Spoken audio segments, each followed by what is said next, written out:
What is up, everybody? Welcome to the stream. I'm Bray Thorne. How you doing? I just had the worst time. I got like everything, well, most everything set up to stream after okay, so I went on a trip. For those who were here the last stream last week and or watched the announcements channel on the Discord, I went on a trip to Austin to hang out with Alan Splave. I can't pronounce his last name. And I was, we were planning planning content. We were planning live streams. Neither of those actually got to happen because it was a chaotic trip. But some really, really, really cool stuff did happen. That is just the awesomeness. It was great. It was awesome. But I seriously, I was driving up there. So like I loaded up because I'm used to flying everywhere, and with that I'm limited in what I can take, which is, I realized, good. I realized that's good to have something limiting you. I took too much stuff. I had to set up like my lights, I basically had a studio in the back of my car. But that was kind of, it felt good. I mean, if anything we did anything, I was ready for it. But we didn't do the things I was hoping to do, but that's okay. We got to do some really cool stuff. Including, I got to tour the labs at AMD, which was like, I've seen them on Gamers Nexus, and then I was there. And I was talking to Bill, the same Bill that Steve was talking to. So that was pretty rad. That was surreal. And he was just as cool in person. I can I don't know. It's weird. I can email him now when I have questions. And boy, did I have questions. We'll talk about that. But yeah, so sorry I was late because I did get most of it set back. I did go over past the 8 o'clock mark. I was still setting things back up. And then this freaking thing, this Rodecaster Duo usually works, but there's some times where the mic one just doesn't work, just does not want to work. And that's unfortunate because if I want to use ducking where it'll take any other audio and lower it temporarily when I'm talking, that's only with mic one. You cannot change it to any other input. That's it. Which is annoying. Then you have to go to every effect that you set up on these smart buttons. So smart, these buttons, gotta tell you. You have to go and assign them to a specific microphone only. Right now, I am moving them back to mic 1 because I had moved them to microphone 2. There we go. Cool. All right, got it. Neat. I basically have to change things and then change them back and hope it works. Good job, Rode. The Rodecaster Pro 2, the bigger one that I have on my bigger, like I needed the smaller one here. The bigger one there, that one, the smart buttons, you push one, it'll also push another one. It'll just do that. Why would it just do that? I'm surprised I have a voice right now. I was so mad. I was hopping mad. I was like yelling at this thing. Like, it's like $500-600 for this. And it does that. It just like, you know what? Don't feel like working today. I don't feel like working today. Yeah. People can't say that, but this thing can. Yeah. But anyways, I was mad, but it works now. And here we are. MK Loomis, what's going on? Exiled Wolf, how you doing? Shinalo Cerberus, what is up? So you guys got the rant early tonight. And it was probably one of many coming on. Braxton, what's up? Welcome. Rurutu, welcome in. Gotham Guy, you were first. Yes, I can confirm. Christopher Crawford, how you doing? Yeah, so we're starting up late tonight. So I had a long most of the week driving up, basically being active from morning to night and then passing out and then going and doing more stuff the next day and then driving back down. So Pretty tired, but it was a great trip. So, also, oh, there it is. I got this. I'll show you something that is of particular interest here. Oh, that's cool. Oh, that's great. Okay, I know what happened here. 1 second.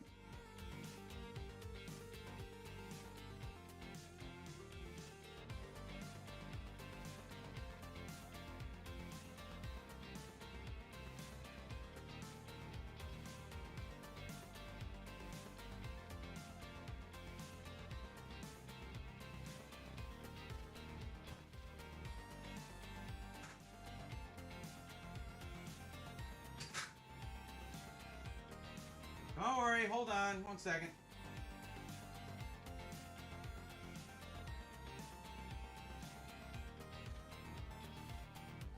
One of those things is gonna do it. There it is. Okay, cool. Come on back, buddy. Right over here. Hi. Hello. Welcome. You can track my face now if you want. That'd be cool. I would like it if some of my technology would work. That'd be great. I'd love it. That'd be awesome. Hey, that worked, didn't it? Neat. Anyways, this is, you'll notice this is not in English.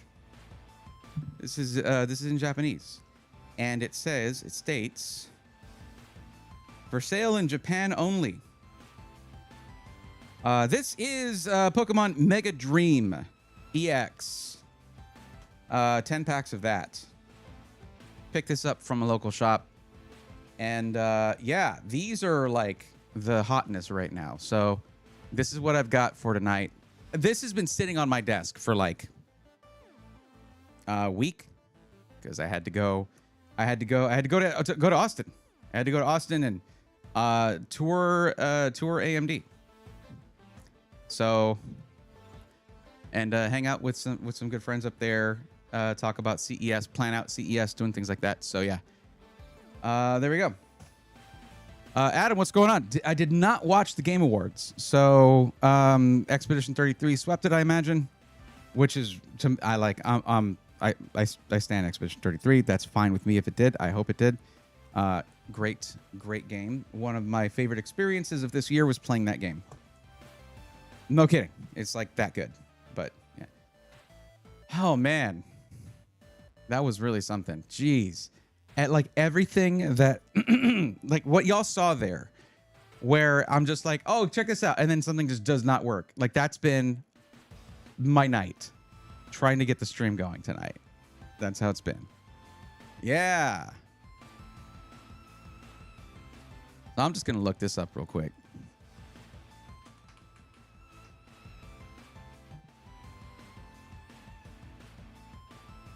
Oh, is it still going on? It's still going right now. What I'm looking forward to is I'm looking forward to going back and watching some stuff from the Game Awards, including whatever song from the Expedition 33 OST they decided to play for that with the orchestra. That's I'm looking forward to that. I've been looking forward to that for a while since I heard that OST. It is seriously it's absolute peak. Absolute peak. Cinema. Okay, what are we doing? So, let me take a look at the list, see if anyone has filled it out while I've been gone.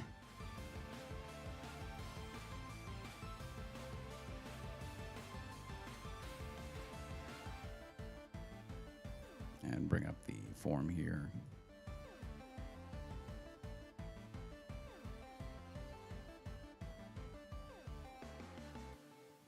Let's have a look-see.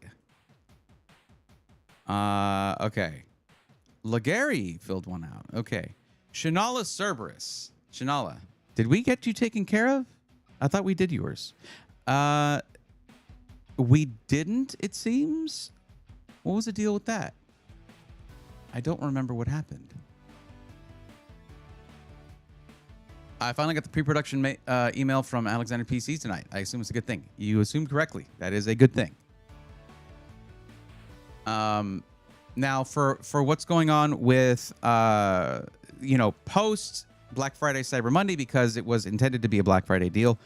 Of course, I believe the base price is staying the same for now, which is crazy because considering RAM has like tripled in price. But upgrades are going up in price considerably, especially the 64 gig kit for RAM. There have been a lot of people who don't need 64 gig kits of RAM. And you see, so Alexander PCs, they made it a $200 upgrade. That is not how much it costs to go from 32 gigs to 64 gigs in this market. And Alexander PCs for a little while was just eating the cost on that. And the intention was for people who need 64 gigs, they could benefit from that at the cost of Alexander PCs. I wasn't happy about it, but TJ wanted to do it. There were people doing it just because the price of 64 gigs went up, not because they need it. And because of those people, because of, like I'll tell someone like, hey, you might need this. For other people, I'll be like, you don't need the upgrade, right? But because of those people who chose to get 60, who like emailed afterwards and said, man, the price is going up, I'd like to get 64 gigs just in case. Because of that, TJ had to raise the price on that upgrade. So when someone comes in who needs that, they're going to pay that extra price rather than those people who didn't need it, who just got it because prices were going up.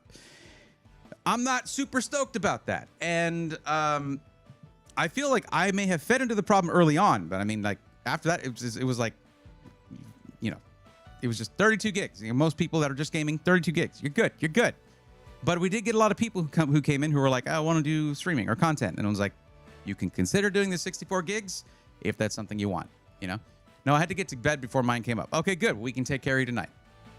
Zachenstein says, if I have a specific build question, CPU cooler, can I just ask in the chat? I mean, I guess. Zach, as long as you plan on giving plenty of information in order to, like, give us context, all the context you can. If you're going to say, like, hey, what cooler should I buy, and not tell us what your budget is, we're all going to assume your budget is infinite and tell you to go fully custom loop, spend that, you know, that $2 or $3 grand and go fully custom loop and all that, and on, you know, everything gold plated, all that stuff. If you give us a budget, you see what I mean by important context. Give us all the info, okay? I don't know. You're laughing. You're laughing. I feel like you're laughing because that's what you were about to do. I feel like you were laughing because that's what you were about to do. I'm not calling you out on that because you hadn't done it yet. This is speculation. Pure speculation. Grizzly B13, what's up? Welcome. How's it going? Man, I need to breathe right now because I was so keyed up and angry at my setup. Like nothing was working. And then even after all of that, I come back. I'm like, oh, let me go to my top-down camera that I took the time to set up there. And then it's just like no signal. I'm like, so I need to relax. And Shanala, you will be first. Unless someone comes in who filled out the form way before you, you will be first. So we're going to get to yours. I know Legary filled it out as well. If you guys fill out the form, which is the way to get help with stuff here, is if you want to get help finding the right pre-built for your needs, your budget, all that, or if you want help with putting together a parts list for your budget and what you're going to do with it and all those different things, or if you just want to upgrade what you've got, please fill out the form. If you're watching on Twitch, it hasn't popped up yet. Let me make that happen. There we go. Fill out, click that. Oh, and then the auto one pops up. Of course it does that.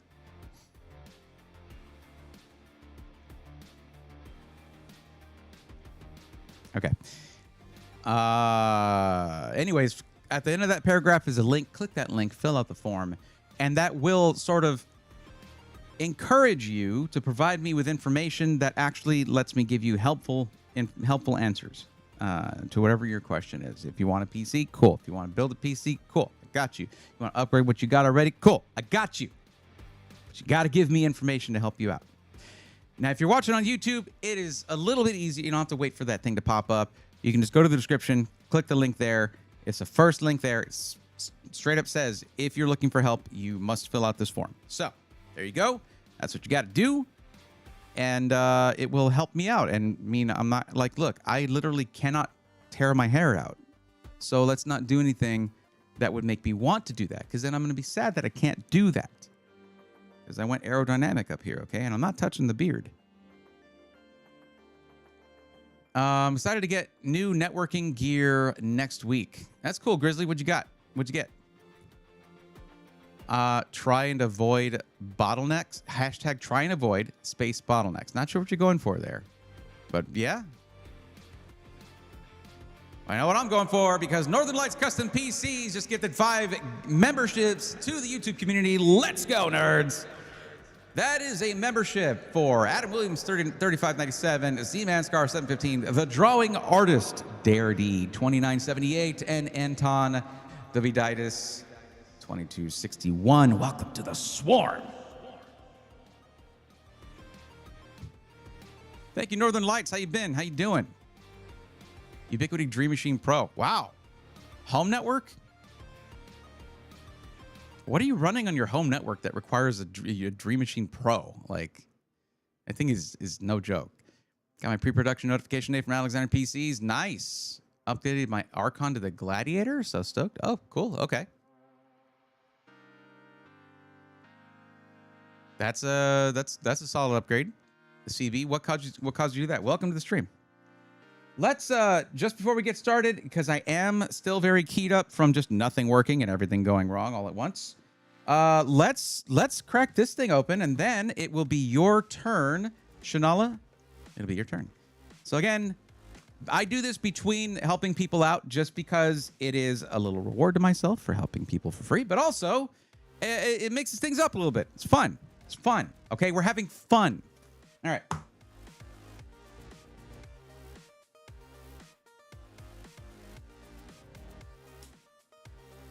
Should I open it or should I keep it sealed? I'm opening it, obviously. Should cut away from yourself. Don't cut towards yourself, okay? Do as I say, not as I do. See, like this. There you go.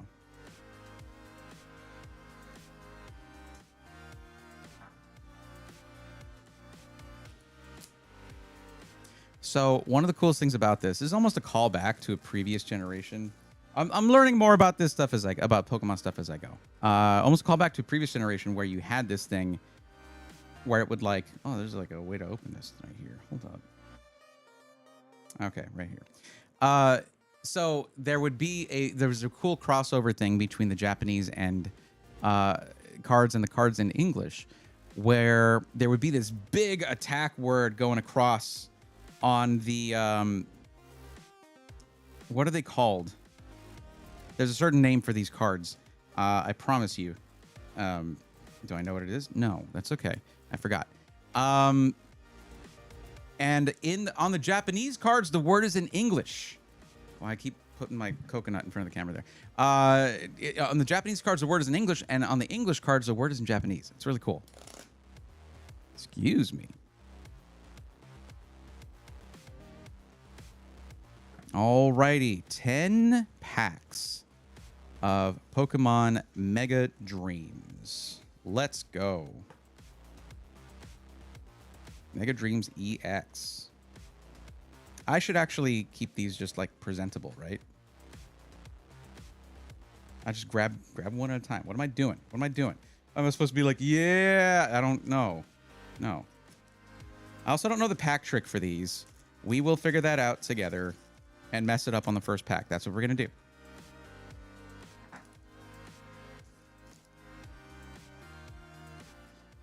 The art on these cards is just bananas. I'm really looking forward to this.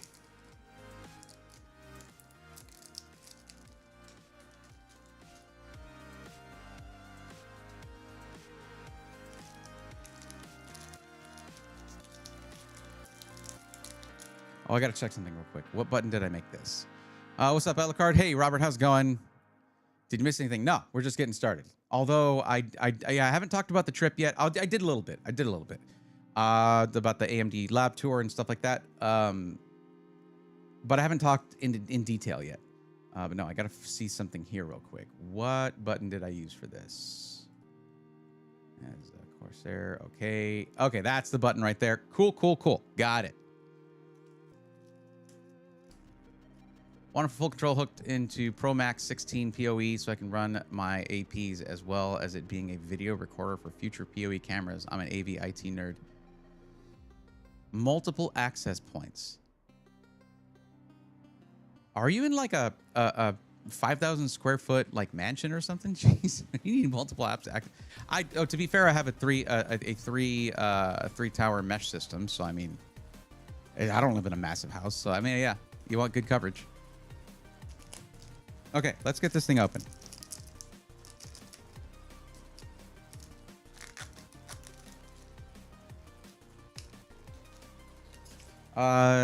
Zach, I'll take a look at that in a second here.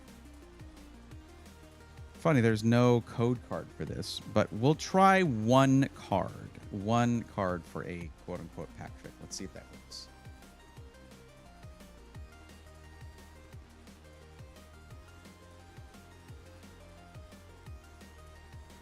I'm not gonna be able to like read these out, as if you couldn't tell. They are in Japanese.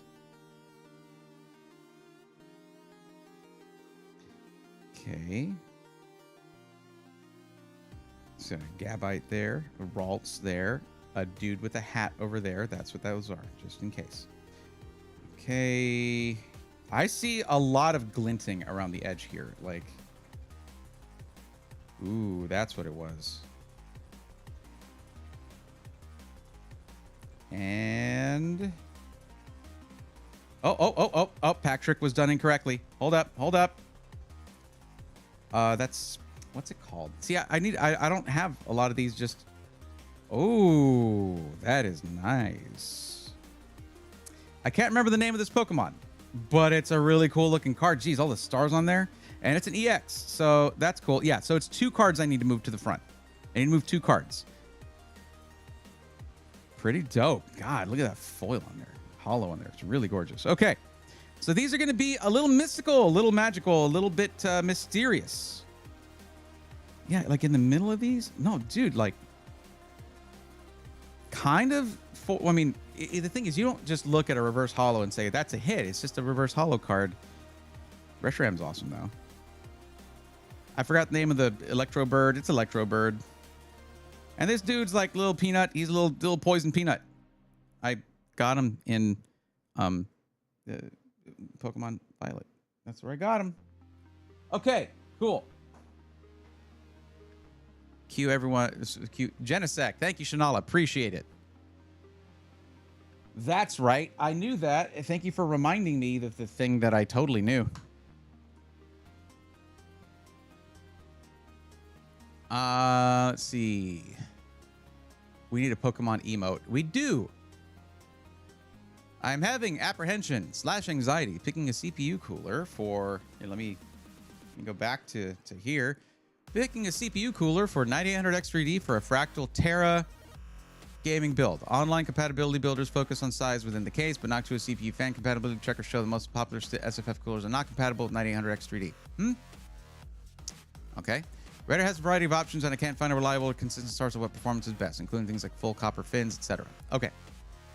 If you're concerned about that, like if you're getting I'm going to be honest with you, because I've seen people in this situation before. It is a situation you absolutely created for yourself, right? Like you're getting a high performance CPU, then now with 9000 series, capable of overclocking, all of that.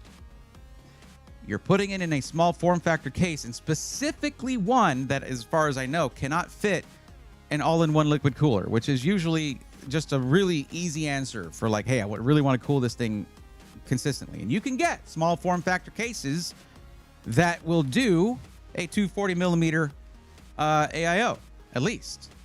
And our 200p comes to mind.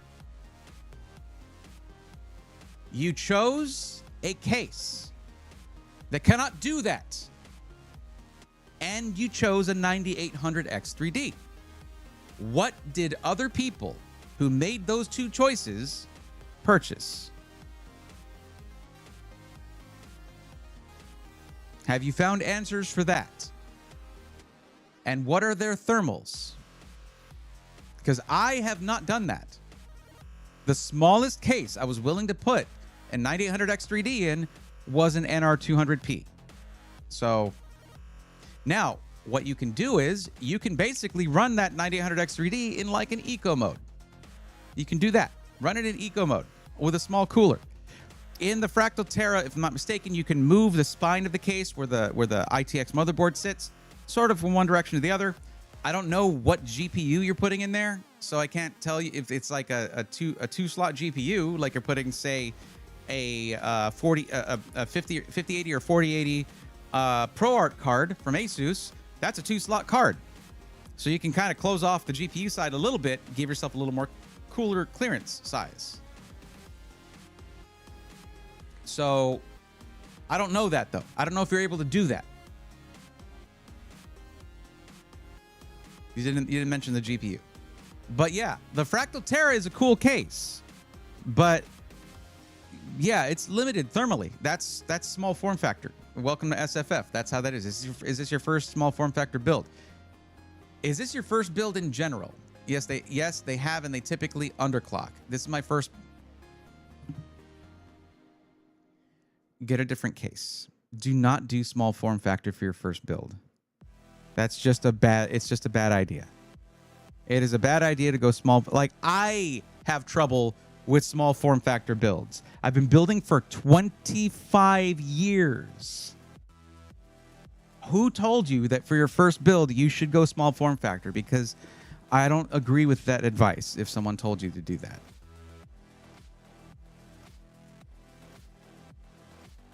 Yes, they have. Okay, so I guess my confusion is if people just regard the Noctua as compatibility as guidance instead of Bible. I'm just space constrained. Okay. You can find cases with the same horizontal footprint and the same dimensions front to back and side to side that are taller, that can fit a larger cooler. You can find that, and that's what I would do. You went with a very, very technically difficult case to build in. Look at the Cooler Master NR200P. You can fit an AIO in there, and there's your problem solved. You can run the 9000X3D at full tilt, no problem. Buddy, look great. Jim's paying off, feeling even better. I appreciate that. It's a slow grind. It is, but thank you. Of course, I was out of town, so I wasn't able to go to the gym. But yeah, I had to pause the video and use Google Translate to read those Pokemon cards. I could totally be doing that, actually. That'd be cool. Bodyguard, what's up? Welcome. 9070 XT. Right, but like, which one is it? Which model of 9070 XT is it? Because they have different dimensions. Got something with room to work with and love. Yeah.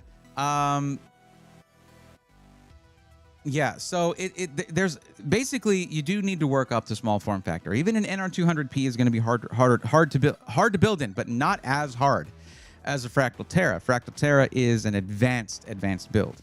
I would say NR200P is just single instance of the word advanced, not double. Power Color Reaper.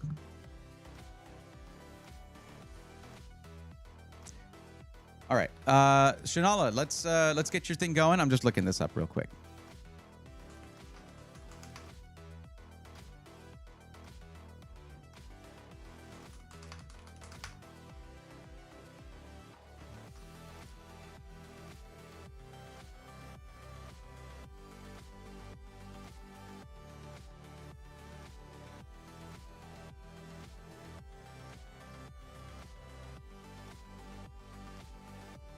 Okay, I just need specifications, buddy. Come on.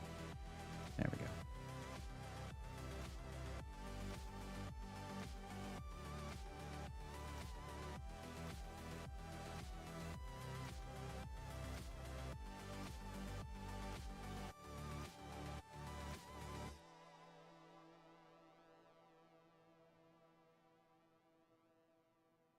What wattage power supply did you get?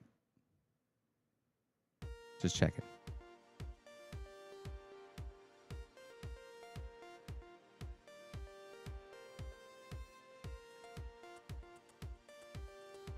Okay, power color. Yeah, don't list the thickness of the card. Don't do that. Okay, whatever you do, don't do that. That'd be too helpful.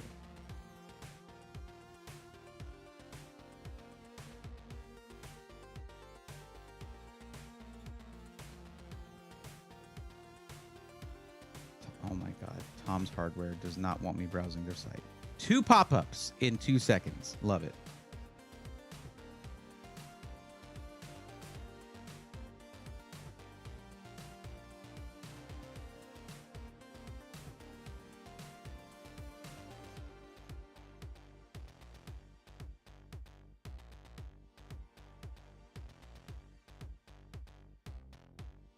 That didn't help me out.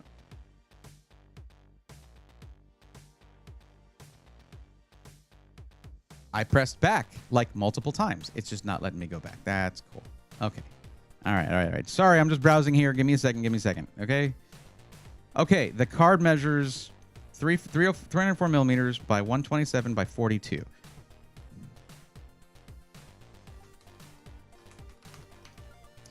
That is 1.6 inches. Is that a 2-slot card? It's really hard to tell. God, power colors. Like, they're great. They're fine. It's fine. But, like, seriously, it looks like a 2. It's like a 2.5 slot card. 2.2, 2.3. It's more than 2 slot. Just slightly. Because they just can't help themselves.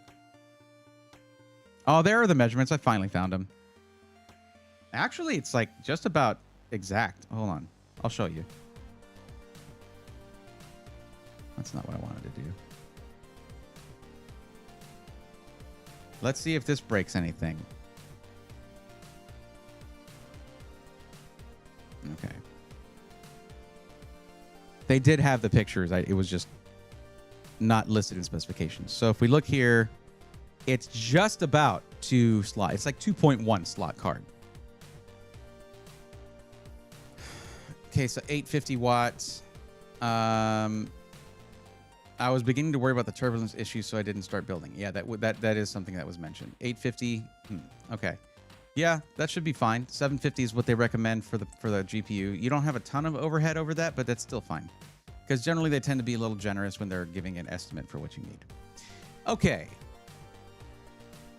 Oh, I remember now, actually, Shanala. I was calling out for you last time. And I think I went to check, actually, in Silverstream to see if you were, like, modding at the time or chatting in there. I was like, no, I don't know where they went. They just disappeared. But, no, if you had to, you had to go. So it's all good. And y'all jump into the jump on that forum, fill it out, get in there if you need help with anything, and yeah, let me know in chat if you're here and waiting for help. I can always go up in power supply if that's the recommendation. I haven't unboxed anything. Yeah, I mean, it's about the same as like a 5070 Ti in power draw. It's similar, it's similar in power draw. And for that I would go 850. So you're fine. But if you plan on doing any overclocking on that CPU, which I don't think you are, then you would go higher wattage, but no, you're not going to do that. You're trying to get this thing stable and running well and gaming, right? Overclocks these days are more a game of diminishing returns. So, yeah. So you should be good. Okay. So, let's take a look here. Shanala is looking at a... That's right. We did nail down the budget, 4,500. Boutique, you were looking at the Alexander PC system.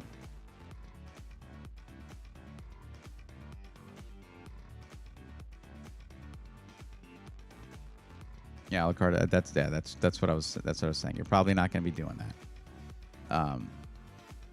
I mean, you can probably do PBO, but I don't know if I would. I don't know if I would, personally.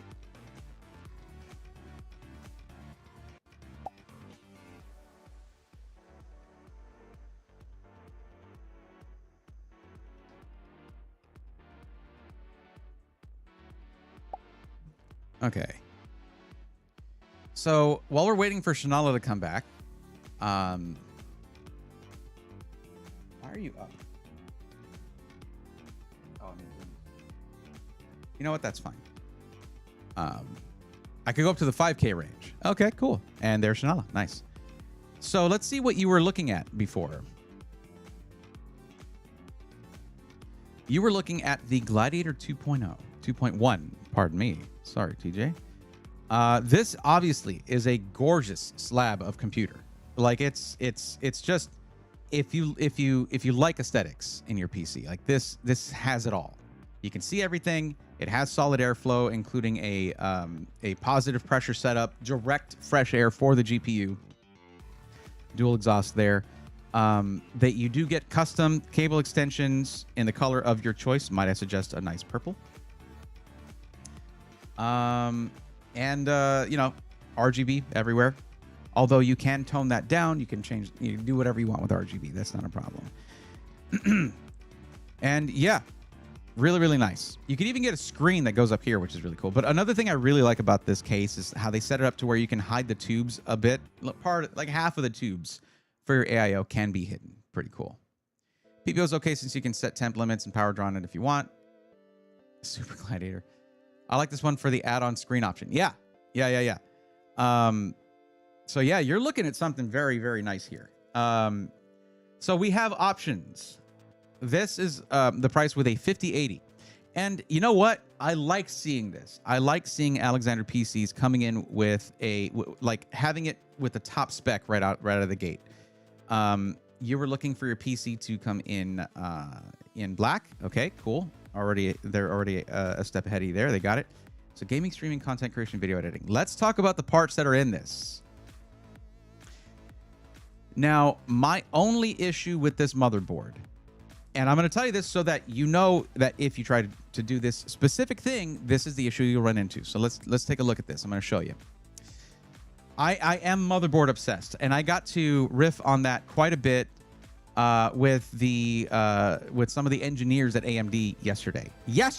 This was just yesterday. I was talking to them about motherboard stuff, IO, and I was like, okay, look, I actually, Alucard, you'll love this. I asked Bill at AMD, at the lab, AMD lab, what happened with IO between X670E and X870E? Because all the mid-range boards, almost all, lost like half of their IO. He's like, we don't know. It's not our chipset. It's the board manufacturers. There are things they have to do, like USB 4, but they're not required to have a certain number of USB ports. And I was like, yet? How about that? How about yet? Can y'all do that? I mean, I know it's good to give them agency, but not always, because look what they did. Look what they did. So yeah, they're like, nope, we know. But this one has insane IO for streaming, okay? Like, look at this. Every USB Type A port on this thing is 10 gigabit per second USB 3.2 Gen 2. And then you get a 10 gigabit USB 3.2 Gen 2 Type C port here, and another one here, and dual USB 4. So that's 40 gigabit per second USB Type C with display port. Like it's kitted out. It's crazy. Dual Ethernet, one 2.5 gig and one 5 gigabit per second. You want to use a 5 gigabit per second if you have internet that can utilize that. I personally have 5 gigabit fiber at home. It's awesome. Wi-Fi 7 as part of the package, part of the deal. One HDMI port that you are not going to use because that would give you bad graphics and bad games, bad gaming times. Graphics don't happen here. The graphics card is where the graphics happen, so that's where you plug in your monitor. And of course, for audio, you got your SPDIF and just mic in and line out. So it's everything. It's got everything there. But what I want to talk about is this right here. So when I am speccing out a PC for streaming, there are a couple of things that you might end up doing, okay? If you're going to be using a really nice camera, say like this one right here, I don't need to be no speed lines. Thank you. This guy right here is a mirrorless camera that uses HDMI out, and I have multiple angles, where I have HDMI mirrorless cameras. Hello, there is another one, right? And I'm like, I've had an idea to add one over here, and just different things I want to do for when I'm unboxing PCs or building a PC, doing things like that. So I have a capture card that has 4 HDMI 4K 30 inputs. That requires a PCIe slot like this one right here. This one here, it looks like an X16 slot, full 16 lanes. It's not. This has 4 lanes of PCIe Gen 4. That's you need those 4 lanes for the capture card I'm using. Okay, if you're going to capture something like a PlayStation or a Switch 2 that can have things like variable refresh rate, things like that, you need a really high-end capture card for that as well. They have those external, but if you want it to be internal, you would also put that here. Which, wait, there's that one. What about this one? What about this guy right here? What about that? Well, what about that? Because that one right there, if you put anything in here, anything, your graphics card slot will change to only 8 lanes. That is called bifurcation. The one downside of this motherboard is that. So, something for you to be aware of, okay? That's it. So you have, instead of having 2 slots, both of these, you can only really use the bottom one if you want your GPU to be able to have all the lanes and all the throughput, which for anything under a 5090, maybe it's not a huge deal. You won't see a huge difference with a 5080. There will likely be one, but not a huge difference. But still, you don't want to bifurcate if you don't have to. Let me make sure none of the storage does that too. Hold on, let me see. Storage. Okay, so if you put in PCIe versions CPU, okay, so there are 4 M.2 slots. Okay, 2 of them are PCIe 5.0. That's unfortunate. You don't want that. You usually want them to be all 4.0, other than the main one, because that's when this happens. You can't use the second M.2 slot, or else the same thing will happen to your GPU slot, where it'll cut the lanes. So you can still put 3 drives in here, no problem. But this is what I was complaining about at the lab. I was like, you have so much I/O on X870E. Why is everything being bifurcated all over the place? Why are they doing this?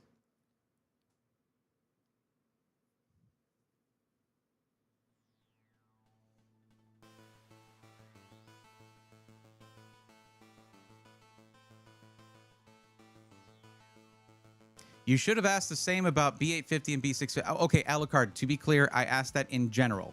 This generation of boards versus the last one. I used X670E and X870E as an example, but it was a general question for this generation of motherboards versus the previous one. And it was kind of the same way all around.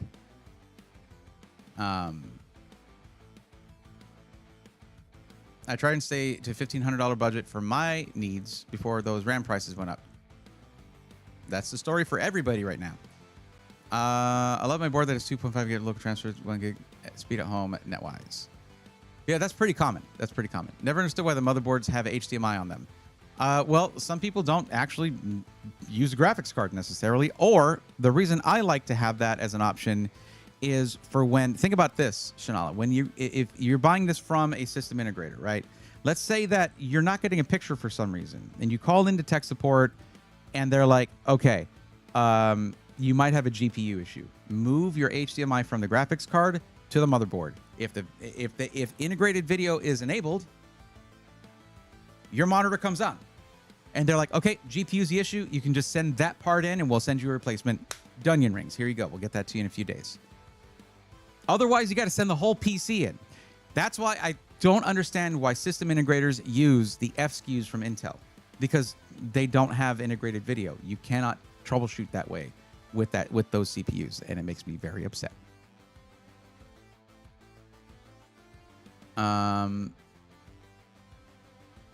There should also be an HDMI port on the board for internal screens as well. Well, Gigabyte has that. I don't think this one does.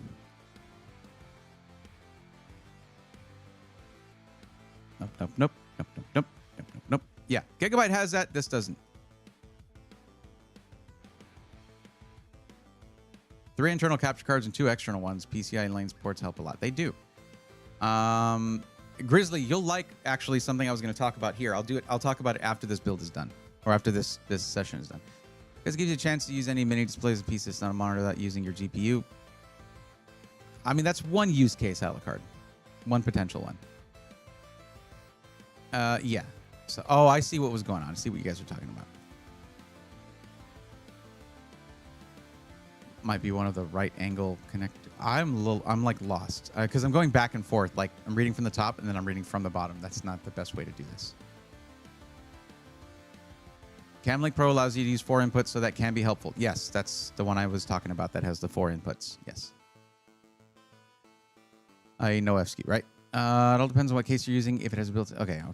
All right. Well, that part's motherboard with no video and more USB would be fun if that is possible. I mean, it's pretty much what most people want. But think about that, Robert. That same thing with remote tech support. Every CPU should have internal graphics. Every desktop CPU should have it. Intel. I mean, for the longest time, I mean, you didn't have it with. Well, that's not. It's a little bit more clear cut with Intel, at least. They got that going for them. Like, there's a letter right there that'll tell you. Which, by the way, if you ever see a PC that says it's for content creators and it has an FSKU Intel CPU there, it is not for content creators. They lied to you. Anyways. I was looking at the Legatus. That is an option for the Asus RG Crosshair X870E Hero.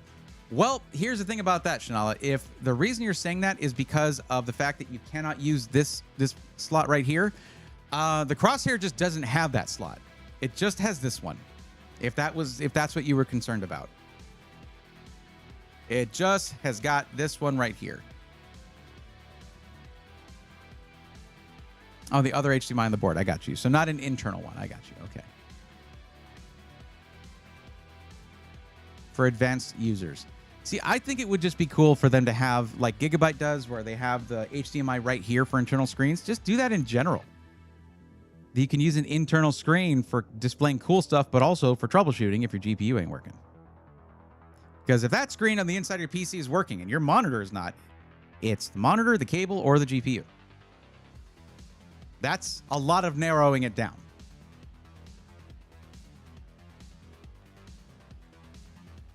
And seeing a lot of pre-built PCs that are using dual channel memory with only one stick ARG. Where are you seeing these pre-builts, Grizzly? At Costco or Best Buy? You won't see those around here. That's for sure. Not with the companies we look at. Not necessarily just looking at options. That's fair. That's fair. Yeah. So no, I do know what you're talking about with the Legatus. Let me see. Gaming PCs. Let's take a peek at that one real quick.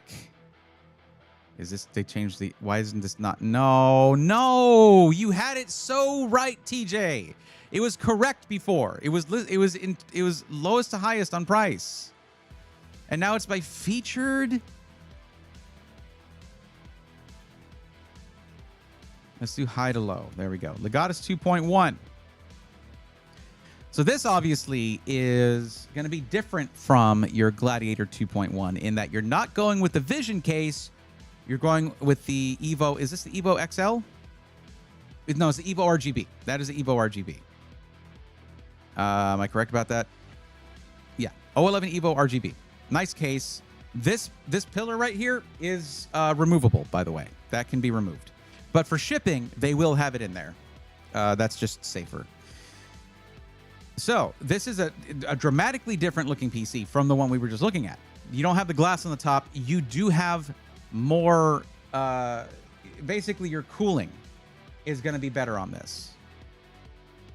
Because you have a place for your 360 millimeter AIO is going to go up here. So you have unrestricted intake on the side and the bottom, because on this on the Vision case, you put your AIO on the side here. So you have restricted intake there, but then open intake on the bottom. Here you're going to have unrestricted intake on the side and on the bottom, and then you have exhaust here and in the rear. And this is your radiator. So they use a hydro shift there, which is cool because it also helps hide the tubes there. You do get the hydro shift with the LCD. These are all lean fans. This is like high dollar stuff all the way around. But looking at this, what you were talking about was that, oh, this is Intel. We're going to AMD there. One sec. Gaming, streaming, content creation, video editing. Oh, okay.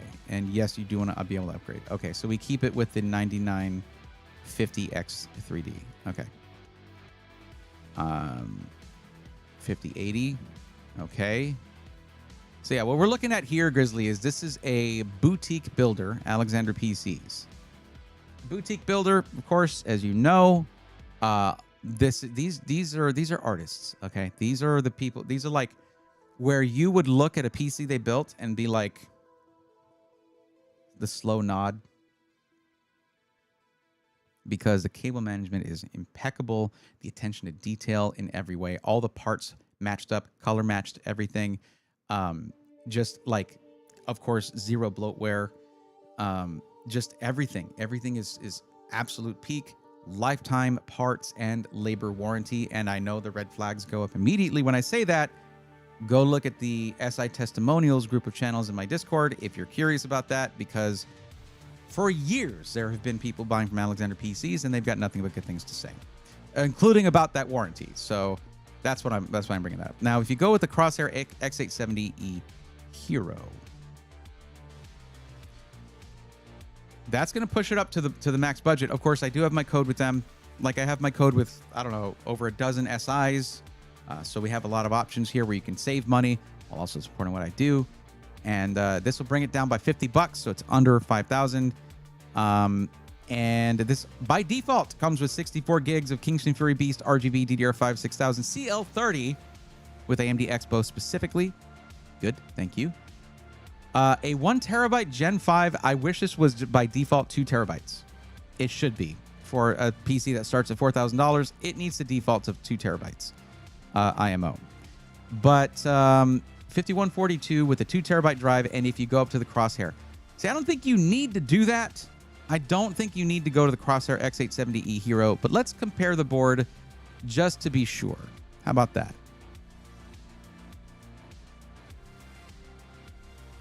Oh, wow. It's a heck of a deal on that board from Newegg there. From whoa. The prices are kind of all over the place. Is this even the right board? No, that's just a Strix. That's a different board. Never mind. Google search beat Google searching. It sucks. That's a different motherboard. So we look at the gallery here. It's a toss-up with it. Yeah, they did it. Look at them. They did it. Okay, so the I/O here is really, it's really cut down. I mean, here. When someone says, I want to do gaming and I want to also do the streaming, this is a critical aspect of that. You want to plug in all of the things when you're going to be streaming. And you will, like it or not, you'll eventually run out of USB ports. There's an option for that if you're looking at a board that has a lot of features you like, but it doesn't have enough USB ports. And that is one of these right here, PCIe USB add-in card. Okay. This one is 4 lanes of PCIe, so it can do 10 gigabit per second via those USB Type-Cs. Controllers built right into the board, all powered by the PCIe bus, so no need to run a Molex cable from your power supply to it. Absolutely awesome. But you also might want an internal capture card. So you should just angle for a motherboard that has enough I/O already off the bat. This one's, they're all fast, and that's cool. And then you have, but this has the same Type-C ports, okay, 4, with 2 of them being USB 4 with DisplayPort, and 2 of them being USB 3.2 Gen 2, so 10 gigabit per second, just like this, 1, 2, 3, 4, and same specs on all 4 of those. But you have a lot more Type A's here. Well, I would say, a lot more. It's 9 on this, and 6 on this. Cool. That's 50% more. So I would say if you want to go with the Legatus, like go for it. You're getting a technically higher performance case, a more performance oriented case. The vision is, well, it's in the name. Aesthetics are a big part of it, right? And there's nothing wrong with that. But you are going to get better cooling out of this in general, okay? It's a little more free-flowing. You have exhaust on the top. You don't have that on the Vision. So if we go back to this board, you can basically, you are under budget again, just like that. So I don't recommend, I wouldn't have recommended that, this board. Also, remember what I was saying about you just don't get the extra slot on this? You just don't. You don't get it. You'll get 1 PCIe slot, and I don't even know if this one bifurcates this. It might. but I doubt it. I think that's due to the chipset. But anyways, regardless, I would say going with the MSI board is totally fine. I do like that motherboard. Other than the bifurcation thing, it is really good. This is 2 terabytes of PCIe Gen 5 storage with the Fury Renegade G5. And a 9950X3D, 16 cores, 32 threads. Now, to be clear,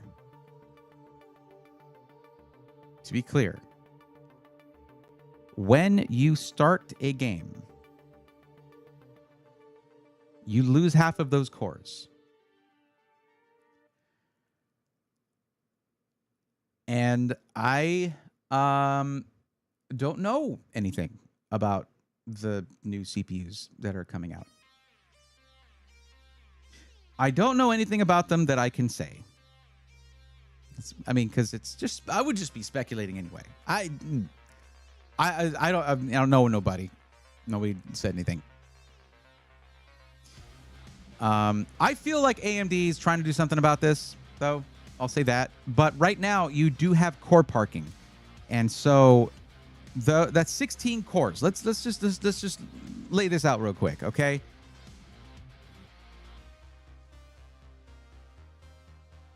No, not that one. This. Who is that? Okay, no, that's Doug DeMuro. Okay, this is a 9950X3D. It has 16 cores, 32 threads. Now, 8 cores are basically, you split that up into 2. This is chiplet based, right? So you have 8 cores on one chiplet, 8 cores on the other. Now, one of those chiplets has 3D V-cache, okay? And that's the gaming performance. That's where all the gaming performance goes there.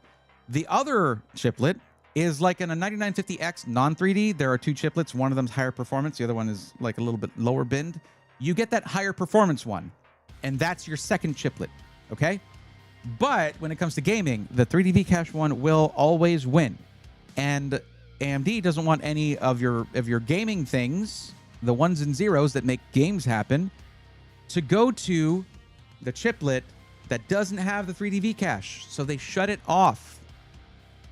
That means this 9950X3D, once you start a game, it turns into this, a 9800X3D. That's what happens. So it's a lot of extra money. It's like $200 extra for 8 cores that once you start a game, you're not going to use. However, you did say that you're going to be editing video, and the 9950X3D is AMD's, in terms of consumer desktop CPUs, which I don't really count HEDT CPUs for that. Like, oh, I don't know, a Threadripper CPU. That's just an anti-static bag. There is a Threadripper in there. Okay, I'll talk about it in a bit. That is high-end desktop. That's like not your average consumer. Okay, that's you can there are Threadripper CPUs that go up to $12,000-$13,000 for a CPU. That's what I mean by like consumer desktop CPUs, right? The regular ones. Basically, the 9950X3D in Premiere Pro gets like second place behind Intel. Kind of always wins when it comes to Premiere Pro because of QuickSync, but 9950X3D has made big strides in that. So if you're going to be doing content creation, you're not going to be running a game at the same time. So you'll have all 16 cores and 32 threads. And with this, 64 gigs of RAM, which is great for video editing. Yeah. Like E&P cores? Nope, not like E&P cores. No, not like efficiency and performance cores. That is different. And also, Microsoft seems to like Intel a little more, Grizzly, so they have a better scheduler, whereas AMD is still kind of stuck using the Xbox game bar. Awkward. Are there any, Bodyguard says, are there any PCs useful for more than just gaming that cost $1,200 to $1,500? Bodyguard, if they did cost that, they're now about $300 more because of the price of RAM. Thoughts on USB hubs? Grizzly, I don't run any critical stream equipment through a USB hub. Anyone doing music production, do not run any critical music equipment or any MIDI, any of that stuff The USB hubs introduce latency, right? You don't want that. What a card like this does, when you have a hub, it has a USB controller in it. Then it has to go to the USB controller that you plugged into for the USB that you plugged it into. Then it goes into your chipset or wherever that's going through, and then to your CPU. This has direct connection to PCIe lanes. So that is the only USB controller it will see. These are insanely superior to a USB hub, and also about the same price at like 30 bucks.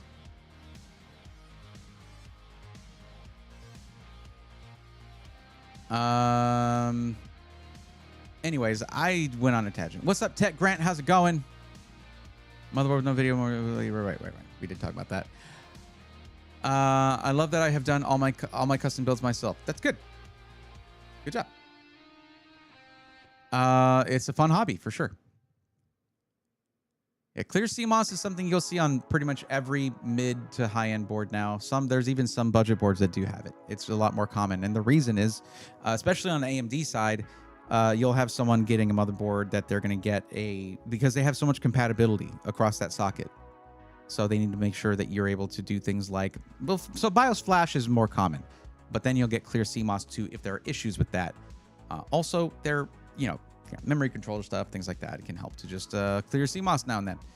Okay, so basically 9950 versus 9800 would actually change much in terms of running a game and OBS at the same time. VTubing requires also a couple of the programs at the same time too for the model and tracking.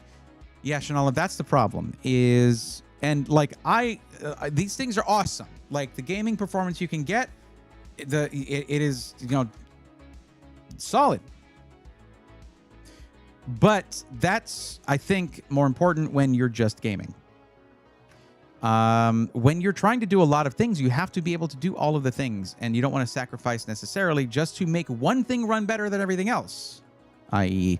the games, the frames, all that, right? Now, if you're trying to do something like VTubing, yeah, that's demanding. That is very demanding. The moment you turn on a game, you got a problem because it's like, okay, all right, half of y'all just shut off now. Just go to sleep. So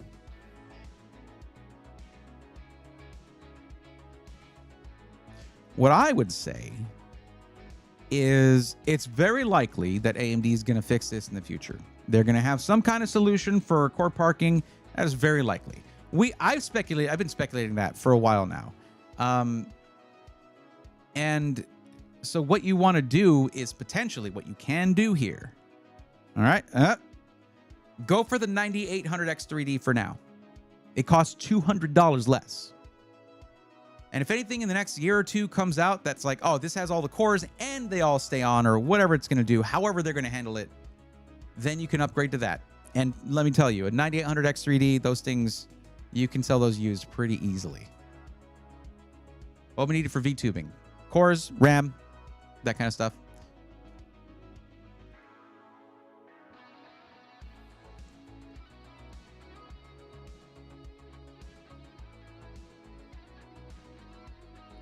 Wow, look at all that. I'm happy for you, or I'm sorry that happened, but I am in the middle of helping somebody. Okay.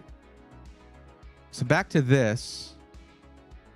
So look, if you go with the 9800X3D, it takes off $200 from the price. That's solid savings.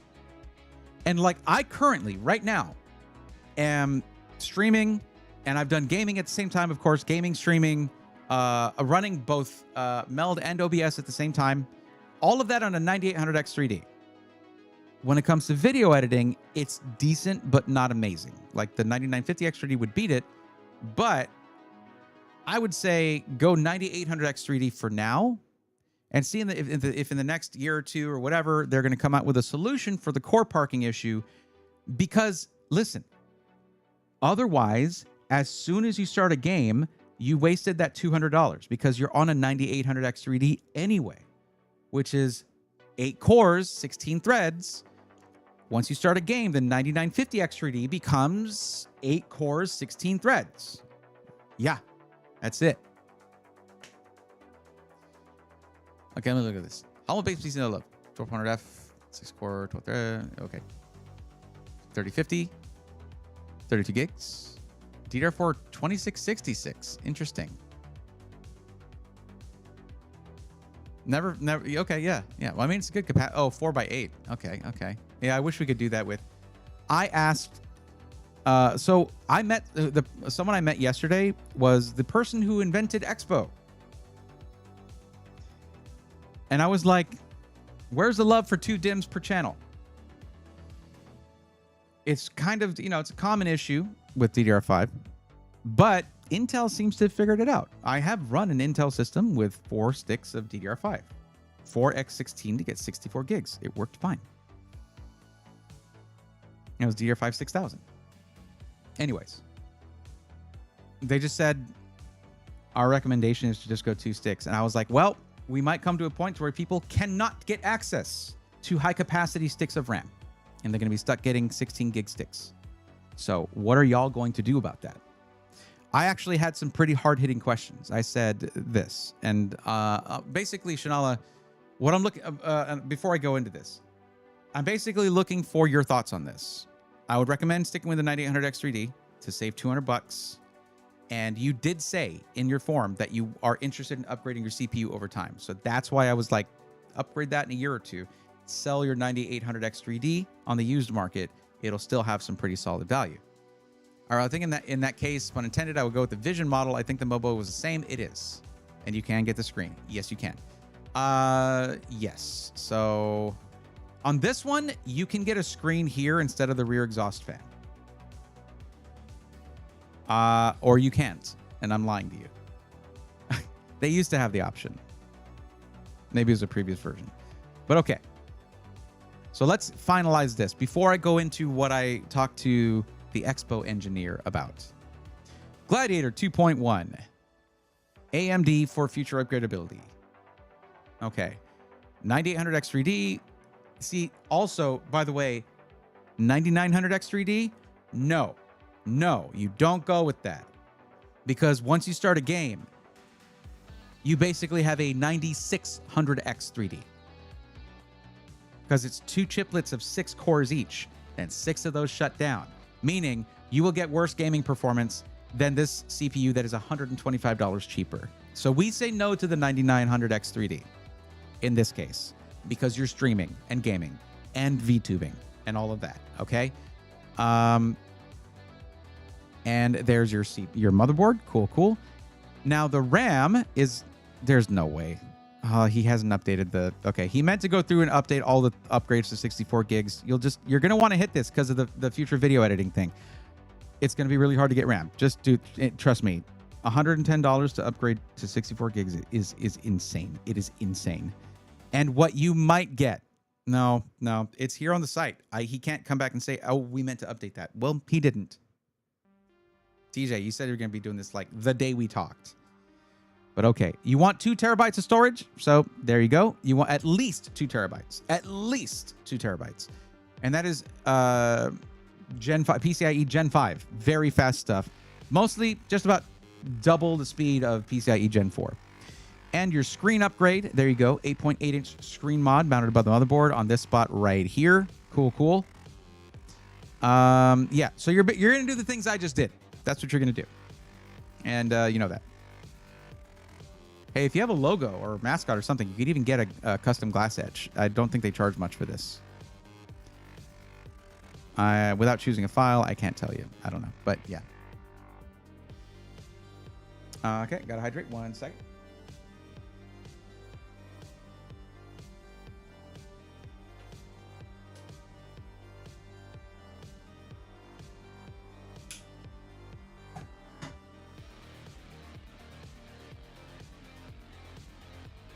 Oh, I didn't select the 5080. So, select AMD, select 5080, stay on the 9800X3D. My advice right there. Motherboard is you can't choose any. Go to 64 gigs of RAM, and after this, I'm gonna message TJ like, bro, you need to change that. He is losing money on this. It's like now a $400 upgrade, but he didn't change it on the site. I can't do anything about that. 2 terabytes at least. You could do 4 and you're still under budget. You could do 4 terabytes of Gen 5 storage, which is crazy. If you're going to be doing content creation based on your streams, you're going to be probably wanting to record locally. You don't want to have to go to Twitch or YouTube and download your VODs. It is going to be all compressed. If you want to get the best quality for videos and such, you want to record locally, that's going to require storage. So you can get 4 terabytes of this, or what the more economical option is probably is to just do 2 terabytes for your boot drive where all your programs are going to be, and then get yourself a nice 2 or 4 terabyte drive. See, this would give you a total of 6 terabytes with a separate drive for storing all your recordings or any other large files. If you like to have a large game library installed, you can do that. If we go back to, and this is about the same price as just having a single 4 terabyte drive. So instead you have 2 terabytes very fast and 4 terabytes of fast. So 6 terabytes total for about the same upgrade price. I would do that. Yeah. All right. 5080, 9800X3D. And what do? Put code Braithorn, $50 off. Why not? That's like half of the RAM upgrade.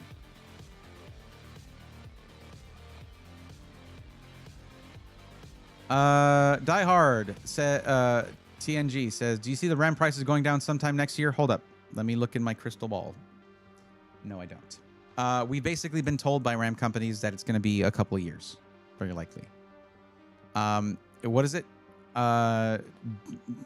Genius, Rich Boy, Sam Altman, AI Boy.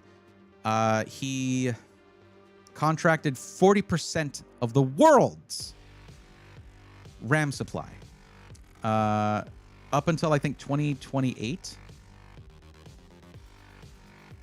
And then, as far as if I'm understanding what's going on correctly, he then followed that up by going to the government for a bailout or for funding.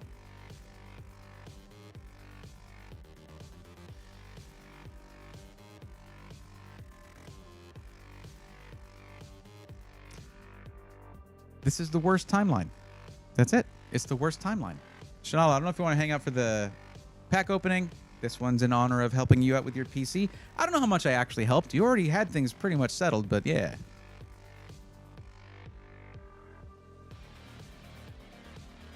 Oh, yeah. Also, that's the code to get $50 off for Great Justice. Oh, I just need to do this. Let's just... do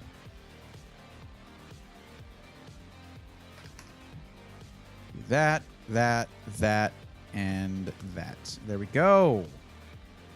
Let's see what we got here.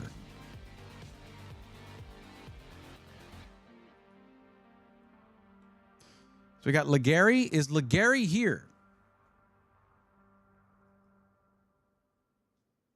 Is Legary here? No problem, Chanel. Of course. Absolutely. Happy to help. Also, Bone Shock. I don't know if I said hi. I think I did. Probably. Hi anyway. And then Bodyguard 730. Y'all just let me know if you're here and waiting for help. It's very easy. If you are watching on Twitch, you just use the emote that states I'm on the list. Okay? Even if you're not subscribed, you have access to that custom emote. Please use it right now to let me know you're here so I can mark you down as here. If you're watching on YouTube, you just have to type out @Braithorn, I'm on the list. So there you go.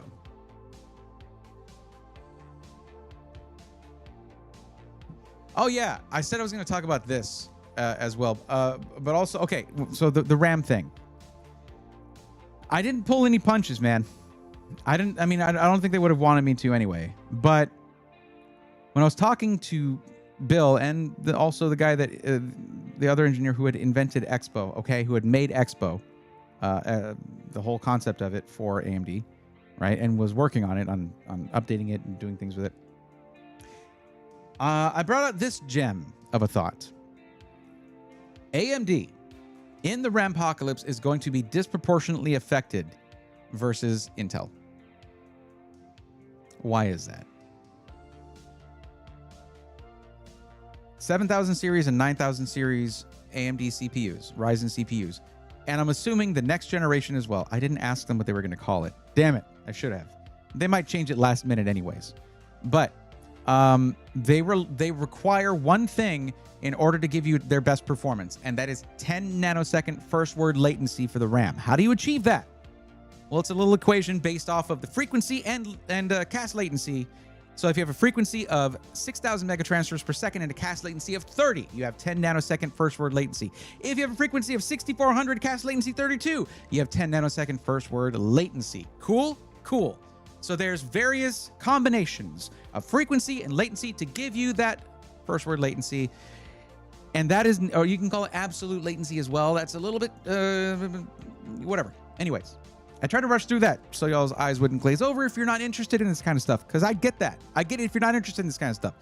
It's in the weeds for sure. But I was there in the lab with the guy doing the expo. So my thing was this. I was like, what are y'all doing about that limitation? Like, are you trying to go to each iteration of that? Because there's different, again, combinations of frequency and latency that achieve that. Trying to see like that everything is stable at all of the combinations, like equally stable. Or are you trying to reduce the drop in performance when you don't have that? It's like a 100 to 1 sync ratio kind of thing. And he was like, you bring up a very good point. The reason I was asking about 2 DIMMs per channel and about that was because for Intel, they don't have those limitations. Whatever speed, whatever frequency and latency of RAM you get, it'll just be like, cool. All right, I'm just going to use this memory, and the difference in performance will be exactly what it should be versus some other frequency and latency. With Ryzen, if you go off of that 10 nanosecond first word latency, you are getting a disproportionate difference in performance. You're getting a drop off in performance. Even if you go higher frequency, with lower latency, if it doesn't equal 10 nanoseconds for first word latency, you got a problem with Ryzen. So I was like, what are y'all doing about that? Because in a world where you can't buy RAM to save your life, people are going to get whatever they can. And that is going to disproportionately affect AMD buyers. What the hell just fell down? I don't know, some magnet or something, because I'm hitting my table so much. And I don't want that. Like, they're working on cool CPUs and stuff. Who's going to buy them if they can't get RAM? They also love the 8.667. Stints, I don't want to hear about that. It's way easier to figure it out when it's 10. Okay? 10. They didn't even bring that up. What are you talking about? I was talking to Bill. I was in the lab yesterday at AMD. They didn't even bring that up either. Okay? Relax. Nerd alert, which is fine because we're all nerds here. 6000 CL26. Oh yeah, how much does that cost right now, Stints? How much is that costing right now? Bodyguard is here. Cool. I am supposed to rip a pack because I just finished helping somebody. But Bodyguard is here. I think it might be too broke for a PC. Well, you got to tell me whatever your max budget is, because it's a range right now, 1,000 to 1,500. Let me know whatever it is in that range. The solid numbers, what I mean. Dramatic, what's up? How's it going? I'm yelling about computers as usual. Please, Sleepy Way, to make sure XMP and BIOS is on. Grizzly, if it's AMD, it's Expo. Yeah, electronics are going to go up. Well, if you get Hynix bins at 6400 CL32, you can get the timings down to 6000 CL26 to 28, but you didn't hear that from me. Well, that's the thing, is like, I was there with the engineer, the guy who invented Expo, Jeff, the guy who made Expo. I was talking to him yesterday, and like, if he says what the sweet spot is, I'm gonna stick with that. I don't know better than that guy does. Do you know how many systems they have running concurrently there? And that's just on site. They have farms of systems to get massive sample size and way more data than we can with the little piddly little number of systems we get to interact with. I do not know better than an AMD engineer. Just like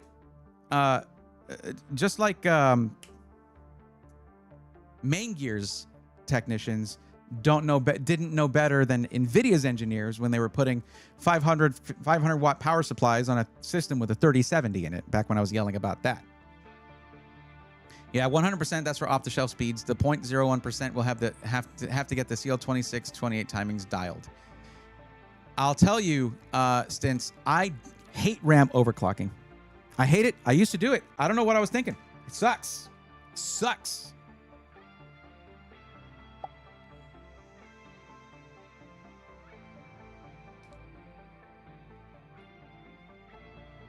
Then again, I don't think I've ever really had the patience for overclocking. Don't tell Splave I said that.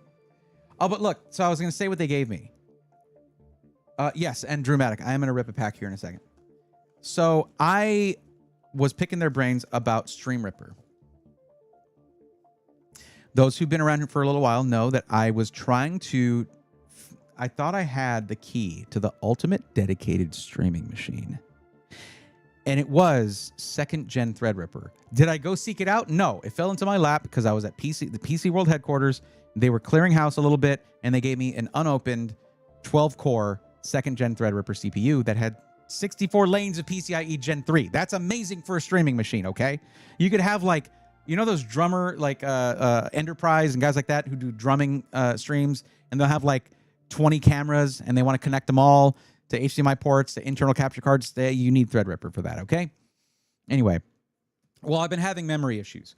Well, while I was at it, this is an upgrade because it was just going to be either given away or e-waste. But this is the 24-core version of 2nd gen Threadripper. 24-core, 48 threads. And he was just like, here you go. He just pulled it off of a tray, and he was like, here you go. And yes, on that tray was the 96 core. I saw it. I saw it in front of me. It is sobering to be in that lab, I'll tell you. But also, Bill told me to email him if I continue to have issues with it. We'll figure out RAM or something like that, if that's the case. He just wants to help. He wants to help me get that thing up and running. But yeah, so for those who like this stuff. Oh, also, real quick. He gave me this 4 M.2 PCIe X16 card. So I can do a little bit more fast storage in there. Now I have to find the drives for it. Good thing those are well priced. Anyways, yeah, I'm doing Pokemon Mega Dreams. I got this pack here, only to be sold in Japan. These are the Japan-only cards. Don't ask. Oh, I got them. Don't ask what I had to, the favors I had to call in by driving to a local card shop and purchasing it. Okay, that's what happened actually. That's it. Alrighty, Pokemon Mega Dreams pack number 2. Do they have a little thing here to tear? They do. Interesting. I don't know how I feel about that. I would kill to do the Threadripper build for stream. Okay, Jeff, here's the thing. That 12-core one that I was trying to build a system with, $99 or so on eBay, okay? That's why I was like, this is the key. This is going to be awesome. It's just I was having problems with RAM. I don't know if it's the motherboard or the RAM, but when they want me to tell them. They want me to report back once I figure it out. Okay, that didn't actually work for me, so I'm just doing this.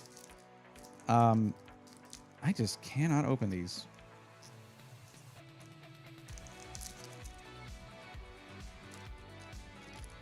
So it was 2 cards, I said, right? 2 cards? And yes, the back of Japanese Pokemon cards are different. I don't have an English one here to show you, but they are. But yeah, it's like $100 for the 12-core one with 64 lanes of PCIe Gen 3. And the motherboard's like $120 for a solid one. That's insanely cheap, dude. The RAM would be the issue, but I get the feeling you got some DDR4 kicking around the shop there. 1, a 2. There we go. Let's see what we get. Am I focused? That's good. Okay. Okay. Well, Ice Cream Riolu. All right. And okay. Ooh, Jen Pao. Okay, that's nice. Nice hollow there. Dusk Noir. Gabite, or Gibble, excuse me. Gibble. And ooh, Reshiram EX. Nice. God, these EX cards are... So these are guaranteed to have an EX in every pack, I believe. So it's not that huge a deal to get one, but I am supposed to get some kind of full art card in here out of these 10 packs. But that is dope. I love it. Reshiram is a cool looking Pokemon, even though his butt lights up in a weird... I don't know. It's weird. It's weird. They chose to do that. It's okay that they chose to do that. I'm not going to judge them. Over there, they are called Game Freak after all. I don't know. Let me keep my EX cards separate here. I'll probably binder these in just a bit. But yeah, there we go. That's pack number 2. Not bad. I don't have any sleeves for those, but I did want to get my I don't... Oh, Shanala, I hope you like Reshiram, because that's what I just pulled. That's just, these EX cards are... Look at the stars on these.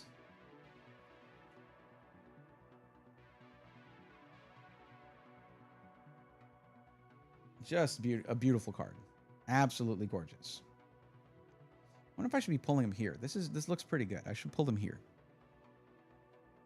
So I'll leave it at that focus right there. That works. Okay. Neat. Need to rip some One Piece. It's never really... I'm not, like, I've watched some One Piece dramatic. It's just... I've liked Pokemon a lot more for a lot longer. You know, One Piece is dope, though. Not gonna lie. It is. Invader Skip, what's up? That was a pretty card, though. So, yeah, Shanala, thanks for the Reshiram. Bodyguard.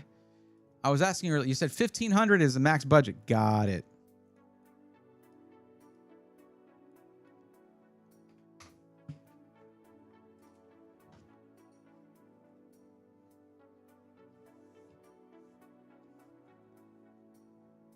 Okay. Let's take a look at what we're doing here. So we're looking at a budget of 1,500. You're looking for pre-built. Now, I do want to make clear, I need to check this with you. Because with a budget of 1,500, I would not necessarily recommend getting it built by Micro Center. Because the build fee is, by itself, is $250. Okay? But you did choose yes. Because when you're looking at the questions, it will ask, do you live near a Micro Center?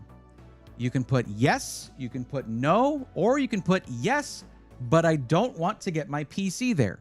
You chose yes for Fairfax, Virginia. Is that what you mean, that you want to get it from Micro Center? Because you didn't choose the option of yes, but I don't want to get my PC there. Let's see if you put anything in the... No, you didn't put... no, okay. All right. What are you doing with the PC? Gaming, content creation / video editing, and music production. Hey, side note, you guys want to know who another person I got to hang out... two guys I got to hang out with while I was up there. Two of the coolest people I've ever met. And I just went to dinner with them randomly. Not that I went there. It was freaking awesome.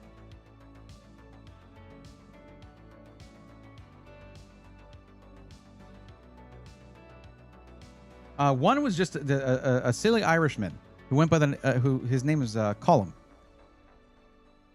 Colum McGinnis, actually. I want to see if anyone's heard of him here.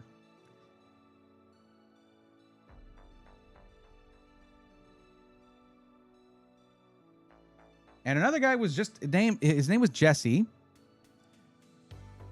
And he makes music for video games. In fact, the new game from them, which is a fighting game with League of Legends characters, he did the whole OST for that. I was like, oh my god. Whereas Colin was just like, oh, I'm just, I do some music for I do some video game stuff. I do some things for shows, whatever. But mostly I do my own thing. He also a YouTuber. Yeah. His music is insane. Insane. But yeah, just knowing that that when this guy was like, yeah, we just finished the riot,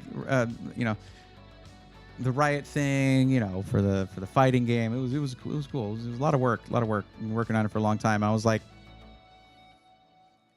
just like we just talked for like hours. It was crazy. It was really, really cool.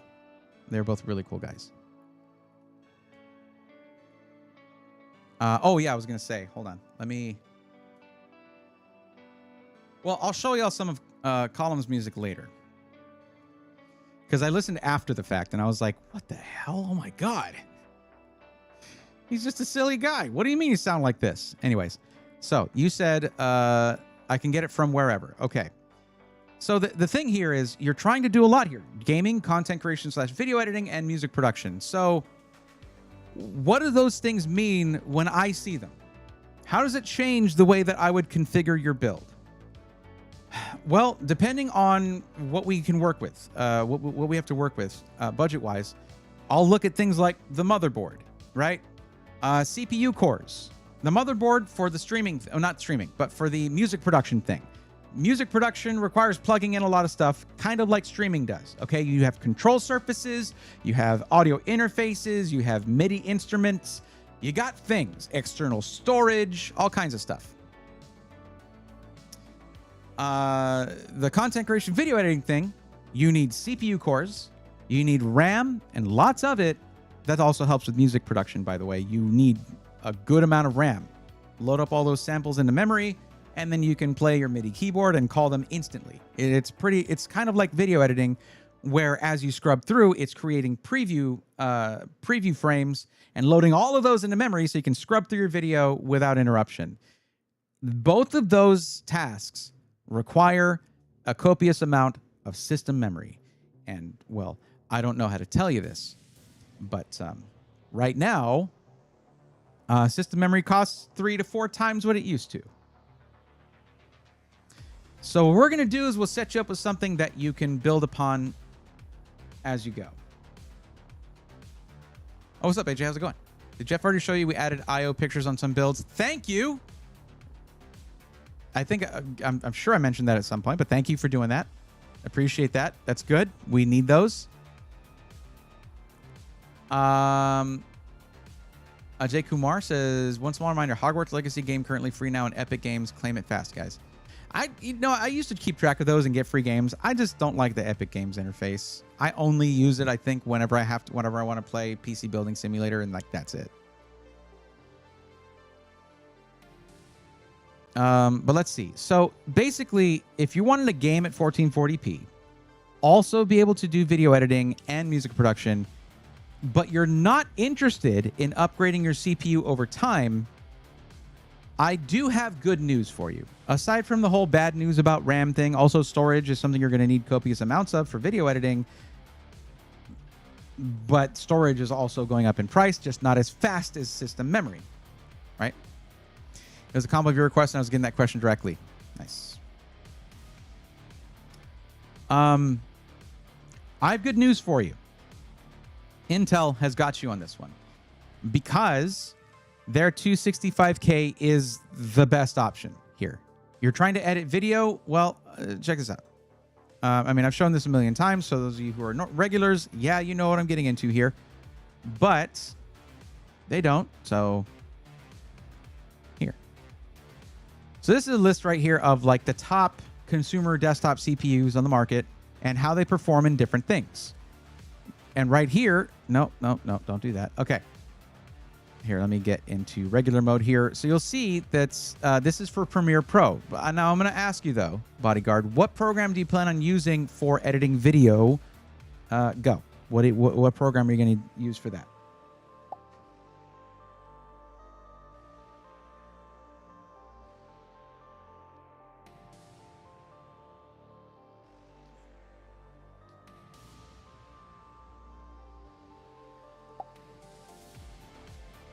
By the way, did you guys know that not only... Why is this a little high? Not only does AMD have... not only did they build structures for beehives on purpose on their campus there. They also harvest and sell the honey.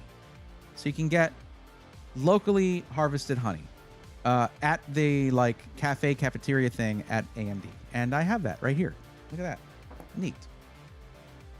I don't really know. Purchased Shinola already, huh? Dang. Well, congrats. That's awesome. Let's go. Nerds. I'm sorry. I have to add that in there. I can't not say that. Kind of a noob at this stuff. Okay. When you say, let me ask you this way then. We're going to go the other way around. The music has been a little loud in my ear here. Also, I guess I don't have ducking. I turned off ducking. Sorry. Wrong button.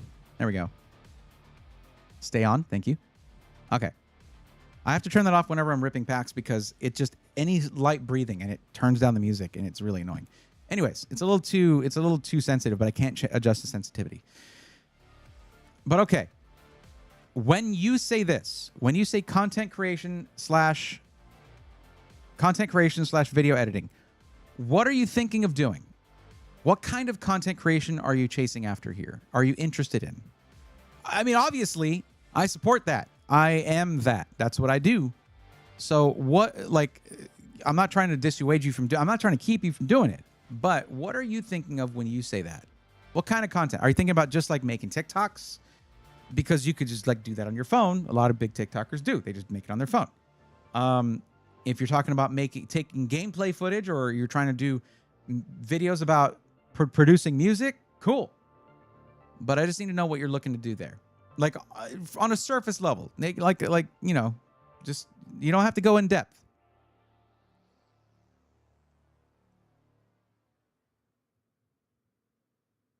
Maybe just a little YouTube gameplay. Okay. Oh, hold on. Because DF Starfield subscribe to tier 1. That's the wrong button. There we go. DF Starfield subscribe to tier 1. 25 months of support. Let's go, nerds. Thank you, DF Starfield. How's it going? I have to apologize to you. You see, I have it set up to give me a big loud notification here whenever someone does a dono, like just a donation. But then I see this, like the day after.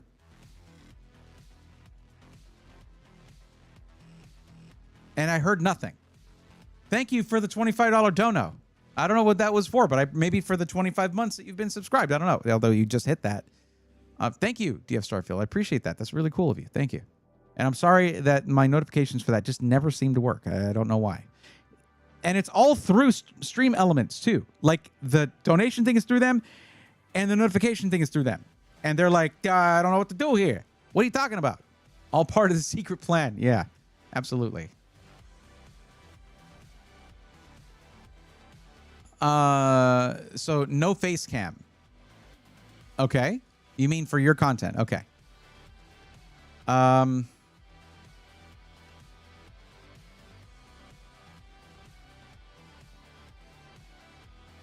Okay, you got to help me out here. So, I mean, you did already. Knowing that you just want to do YouTube gameplay, that helps because you're going to be getting 1440p footage, right? 1440p is what you're doing there. You will need to have a microphone at least, you know, maybe headset, things like that. But you don't need a ton of I/O for that, okay? Storage, though. You're going to be recording hours of gameplay footage. So storage is important here. You need to start off with at least 2 terabytes, and even then, you're going to run out pretty soon unless you get some kind of external storage option, okay? Yeah. Or you could even use Dropbox or something if you want to. Like, that works too. Z-Manscar, what's up? Welcome. You got it. By the way, you got gifted a membership. Same for you, Adam. I don't know if you saw that earlier. You're gifted a membership by Northern Lights, who didn't actually say anything after gifting memberships. I don't know what that's about. Natty the Panda, what's up? Hi. Half-Life 3 was not, in fact, announced at the Game Awards. Whole continents are in chaos. It's total anarchy. People's realities shattered under the... Okay. All right. Anyways, Game Awards quite fun. Nothing particularly surprising. Nothing particularly unenjoyable. So, Expedition 33 swept. That's just what I'm expecting. I didn't see anywhere to choose my cable colors. I imagine I'll get an email when it's time to build and decide. But anyway, got to go to bed. Catch you next time. Shanala, congratulations again. And yeah, they'll reach out to you about the cable colors. That is awesome. And I think you're really gonna like this thing. So yeah, and stay tuned because whenever there's updates on when AMD might be doing something new CPU wise, you'll be able to hear it here or on the YouTube channel. Oh yeah, Claire Obscure was just like total France sweep. They won like 9 awards. Yeah, like all just like seriously. There was nothing else nominated that was like it. It was absolutely singular this year. So I feel really, really bad for Team Cherry. But maybe if they had waited 1 year less for Silksong, they would have swept last year. But no. They had to just make us wait even longer. Because why did they say that they did? Because they were having fun developing it. Well, I hope they won something. The game is amazing. It's just it's Hollow Knight but better, right? Whereas Clair Obscur had nothing else like it before. If I can make some money, I should that's what I was saying earlier, Bodyguard. We're going to get you a foundation that you'll upgrade later, okay? Now, what you said, though, was you're not interested in upgrading your CPU, right? So we're talking about things like the GPU, storage, things like that. The CPU, if I was actually going into this, let's say you're looking at Premiere Pro, okay? This is why I was asking you what software you're going to use. Adobe Premiere Pro, let's say for one thing, if you're a student, a college student, you get it like for free or something, which is great, or like $20 or something, $10 a month, something crazy cheap. Trust me, if you're not a student, it costs more. Anyway, these are the top CPUs for it. And the top 3 are the Core Ultra 9 285K, the 9950X 3D, and the Core Ultra 7 265K. But look at these scores. These are almost even. It is a 2-digit difference on a 5-digit number.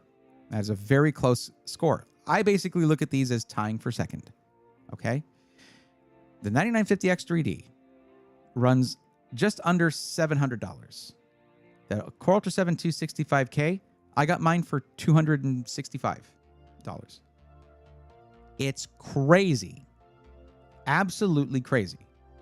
The value of this thing. What sucks about it? I'm glad you asked. Intel doesn't really support upgrading your CPU a couple generations later. They don't let you do that. You have to get a new motherboard if you want to do that. Okay? And in fact, for this generation, it's only going to be Core Ultra 200S and maybe a refresh, and that's all this socket is getting. That sucks. That's very disappointing. The performance is not. I have it as my primary editing CPU. Yeah, as a full-time content creator. So that should give you an idea how good this thing is. They won so many awards, and my friend went, okay, I guess I'll have to check the game out now. That's good. That actually is a good outcome. I like that. Silksong did win an award, Best Action Adventure Game. That's perfect. That is perfect for them because it absolutely was.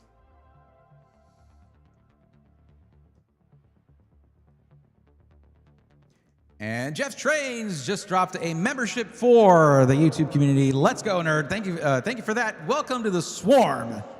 Jeff Trains 4014. Let's go, nerds. Thank you, Jeff. Appreciate that.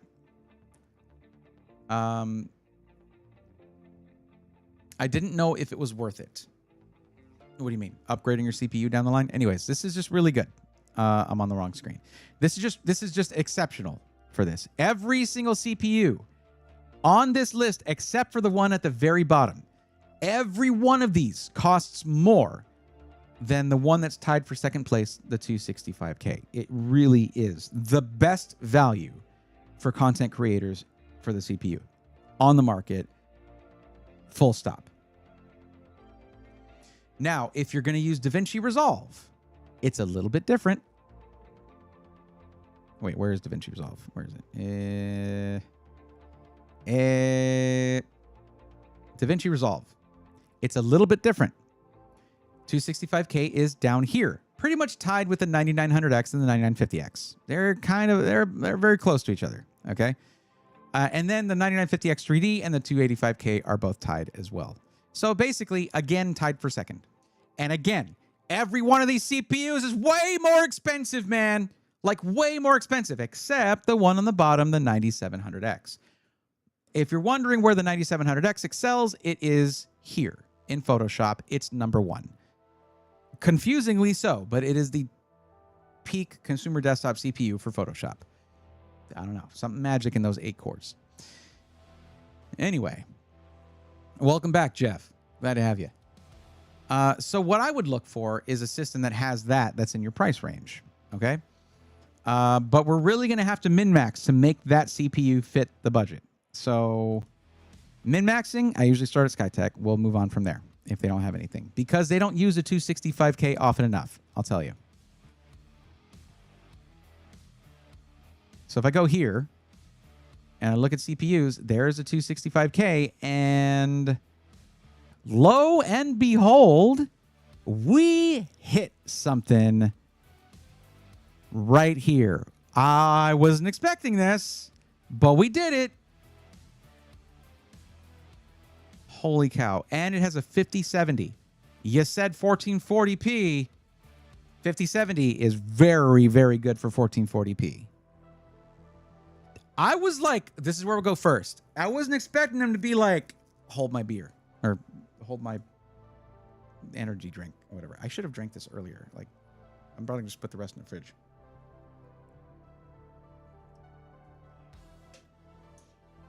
So you might be thinking, this is more than 1500. No, I mean, yes, but that's before stacking coupons. I'll explain in a bit, okay? Let's just look at what we have first, okay? Intel Core Ultra 7 265K. Now, anybody who's a Skytech doubter, okay?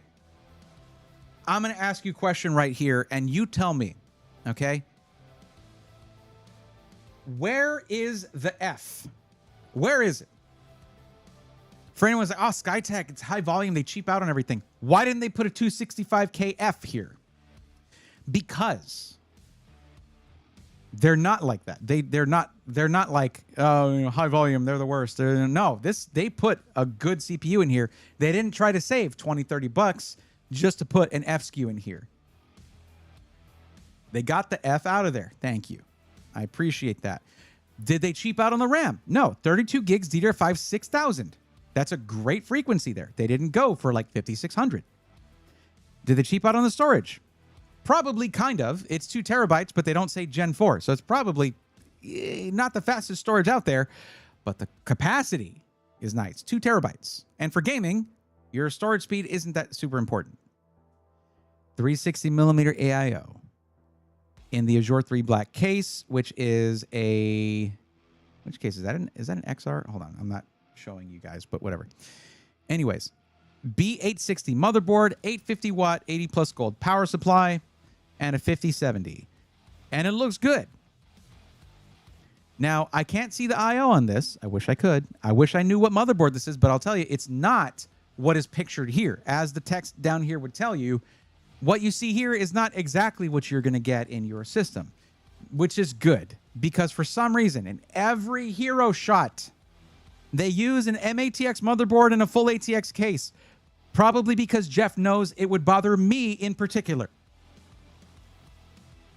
You guys see why I don't like these? You see the dangles? You see all the dangles? You can't cable manage these. You cannot. You get an MATX motherboard, you better be putting it in an MATX case. Or I will find you and tell you that you shouldn't have done that. Anyway. But no, you get a full ATX motherboard, which is good because you have expandability. If, and that is if, that motherboard does not have enough I/O for you to do things like setting up an audio interface or a microphone. You know, maybe at some point you'll add a face cam, whatever. External storage, things like that. You got these right here. These things are awesome. This is like 30 bucks, and it is adding a lot of I/O there. So if your motherboard sucks, this is the answer, okay? It's just, you open up the glass panel, you take off the little PCIe slot cover, you put this thing in there, put in the one screw, and you're done. It's plug and play, no software needed, no firmware needed, nothing. You don't even need to plug anything for power because it's powered by the PCIe bus, which can deliver 75 watts. Has onboard controllers for the USB. This thing is awesome, can do up to 10 gigabit per second on the Type-C ports. These things used to suck. If there's any advancement, like there's anything good about tech right now, it's that little things like these have gotten a lot better than they used to be. If he does that just to make you rant, I owe him a beer or something. Lux, yes, you do. Anyway, so I was expecting to have to hunt. This just fell into our lap. So tell me what you think. You have in this PC that will come in under budget. And why do I say that? Because you can't see this, so I'm going to move this up, okay? You see this get $50 off? You don't ignore that because you're right above the point where you can actually use this. It is $50 off pre-built PCs and our custom-built PCs over $1,400. You're at $1,599. So that's $50 off. Oh, but I got to give them my email. Guess what happens when you order a PC? You give that company your email anyway. Okay? So just do this, hit continue, get your code, and then stack it with mine. And let's see what that's going to come out to. So it starts also, it's 1 year standard warranty. You can go up to 3 years. That does cost you more money. That's up to you. We're going to go in with the standard here. Custom build is going to go away. It is not empty. All right. There it is. We go to proceed to checkout. We're going to put in my code, which is SWARM, Swarm. That takes off $48. Oh, you got to be kidding me. We're $1 off. You know why? Because add in that $50 and it's taking off 90. It's going to be $1,501. I'm sorry. I'm $1 over budget, bodyguard. I'm so sorry. I'm so sorry. We're $1 over budget. So you got to do the email thing to get the $50 off coupon. And you have to do my code SWARM, and you're $1 over $1,500 with free shipping. Don't ask me how they do it. I don't know. With RAM prices as they are, they must have already had this memory. They must have already had it in stock, and it just hasn't. Like, you know, CyberPower very loudly was like, we're raising all our prices. And other SIs have done it, you know, not hiding it, but they have done it. I don't know why CyberPower is like, we want to be on the news that we're raising our prices. Sure, CyberPower, sure. But yeah, so let me get back to this here. I'm going to give you the link for your system, put my tag on it just in case. And yeah.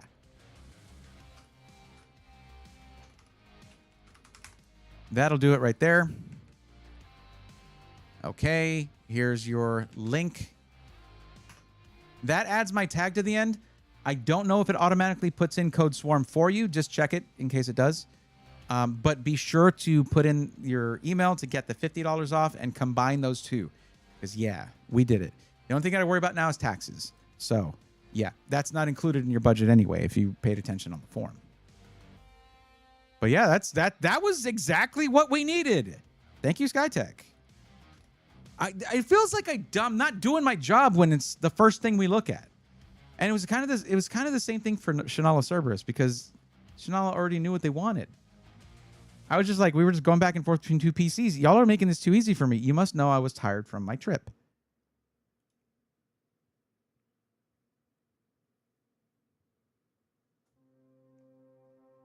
I am going to do this.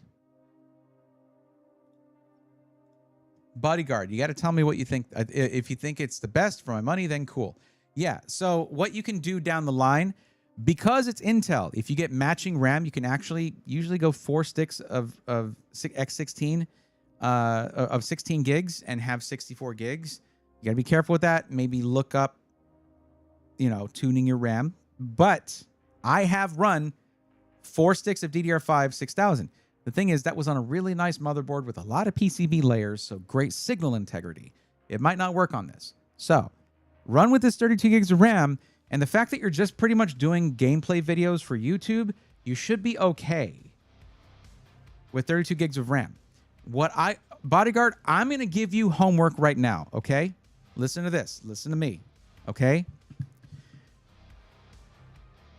I want you to learn about something because it's going to help you utilize that 32 gigs of RAM to the fullest. It's called proxies. Okay? Learn to edit with proxies. Write this down if you need to. Clip this if you need to. Because what proxies do is they make a copy of your footage at a lower bit rate. So it's a lot less data, and it's a lot, it's basically a lot, it's like also lower resolution as well. So it's much easier for your system to store all those frames in memory. They're smaller, and that way you're not using up as much system memory whenever you're editing video. Another thing, when you're editing video, don't have Chrome open, don't have anything memory hungry. These are the kinds of things you need to learn to do when you are doing something that is resource intensive with limited resources. But learn to edit using proxies. There are built-in ways to do it in Adobe Premiere Pro. I just generate proxies in my camera to a separate SD card, but that's an FX3. That's a crazy camera. It can do double storage. It can generate proxies as you film things, whatever. Okay? When I'm actually filming in camera, and I'm not just streaming and recording locally or whatever, I can make proxies as I go. But you can also just go to Adobe Premiere Pro, go to ingest settings, and have it generate proxies. And then there's a little tag thing you can do as you're editing video. You can turn proxies off and on. The best thing about that is that you don't have to go in and unlink and link all of your stuff in your timeline. Adobe Premiere Pro knows how to do it. So learn how to do it via ingest when you're ingesting your footage into Premiere Pro. Okay? If that didn't make any sense to you, like I'm saying, clip this and come back and look at it later. Remember, when you're watching a clip, you can also pick up that stream from where you left off if the VOD is still available. Remember that. Okay? This VOD is also going to be on YouTube forever. Like, Twitch could never do that. X11, what's up? I love your setup. The color scheme is clean. Thank you. It's because it's purple, which is the best color. So I can't really take credit for that. I guess I have good taste. And so do you, it seems. But thank you. I appreciate that. I do still feel like my pegboard is a little too cluttered. I think I need to clean that up a bit. What do y'all think? I mean, it's all stuff that I might use. I have like 3 hammers up there. I'm not using those to build PCs. So there's some things I can probably put back into the garage pegboard and just get them out of here. I don't know, unless I'm really annoyed by a small form factor build or something. I'm unsure if I should buy the B850 motherboard to match with my 9070 XT and Ryzen.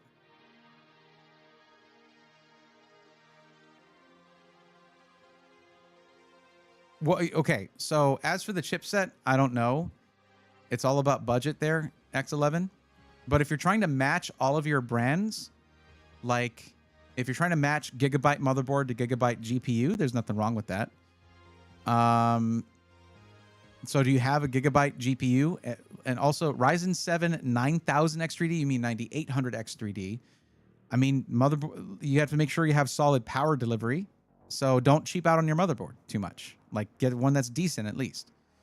Also, if you're like, the reason X11, I don't just help people based off of a single sentence is because there's a lot I don't know. And then I have to be here dragging information out of you in order to give you free help, right? Like, that's not cool. So I don't know what your budget is for your motherboard. I don't know what you're going to be doing with your PC. Like, if you plan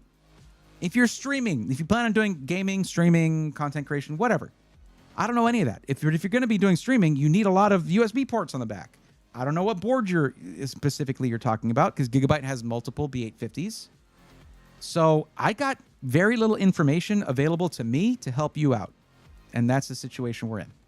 So you need to start giving me, when you're going to ask questions to get free help, you need to take the time to provide all information that you think would be relevant. Like, my budget is this. The specific board I'm looking at is this. The use case for my PC is gaming and streaming, or I'm going to do gaming and some 3D design, whatever. Now, to make this easier for you, I made a little thing called a Google form. Fill that out, and all the questions are right there. You answer all the questions. And I'm looking at the wrong camera. I hate that this is why I don't like having. I'm not using the moving gimbal anymore. You guys might have noticed. Where I just had one camera, but it would follow me. Once I started recording YouTube videos here, yeah, I wanted just a steady A-roll shot. Anyways, whatever.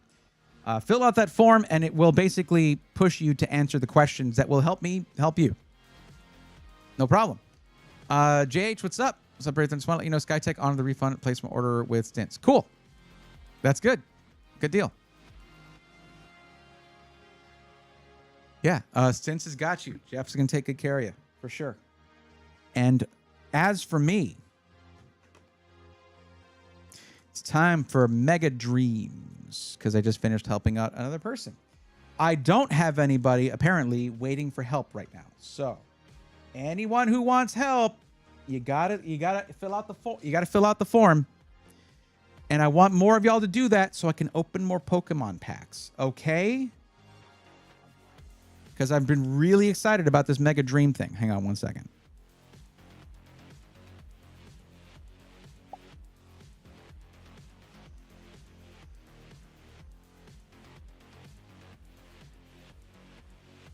Because I have waiting for me in one of these 10 packs a full art rare, and I want it.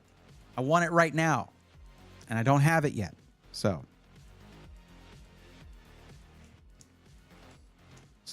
third pack of Mega Dreams, Japanese cards. This, again, as I told y'all earlier, for sale in Japan only. I don't even know how I did this. Don't care how I want it now. What's up, Dan?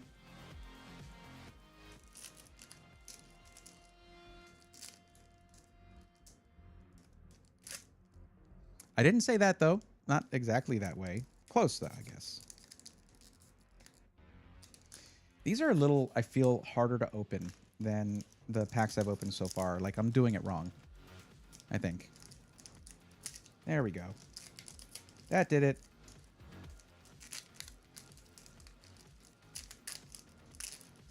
For anyone who's like, why are his hands shaking? I have essential tremors. That's it. That's the whole story. I just have tremors. It's very normal for me. I have learned to deal with it. So 1 and 2 is the pack trick here. Let's see what we get. Got Giovanni. Okay, multi-energy, whatever that's called. Oh, okay. Got Charcadet. Love Charcadet. I actually just caught that in the Pokemon ZA Legend ZA DLC. So I guess I'm going to get my Ceruledge. Okay. Oh, we've already got this guy before. Pecharunt, I think. Is that what it is? Yeah. Ooh, Noctowl Hollow. Cool, cool, cool. Rayquaza Hollow. Sick. Like it. Okay. I forget what the dude is called. Ooh, damn. Okay. Lucario EX. Look at the colors on that. Jeez, that's sick. That is dope. Wait, we got one left. I did the pack trick wrong. I guess it's 3. It is. That's just a mega energy thing. Mega evolution thing. Lucario EX is looking absolutely sick. Also, I thought for the expansion, it was just going to be like 3 new Mega Evolutions. Like, I'm running into a bunch of them. Like, that's part of the thing. Oh, Charcadet is my youngest fave Pokemon. That's awesome. That is cool. Yeah, look at it. Look at it here, looking off into the distance, running. Very, very cool. What do I do? Where's the Stray Jackets? Where's the padded room? Where's my invite? What? Shaking gives better Pokemon cards. I don't know. We still haven't gotten our full art rare, but that is super sick. Okay, I'll take it. Okay. So far, that's us with our Genesect, Reshiram, Genesect EX, Reshiram EX. There we go. Genesect EX, Reshiram EX, and Lucario EX. I still want to order custom sleeves. I'm going to do that. We're going to get RGB sleeves. Not the color, not like lit up. I mean, with our buddy RGB, our mascot.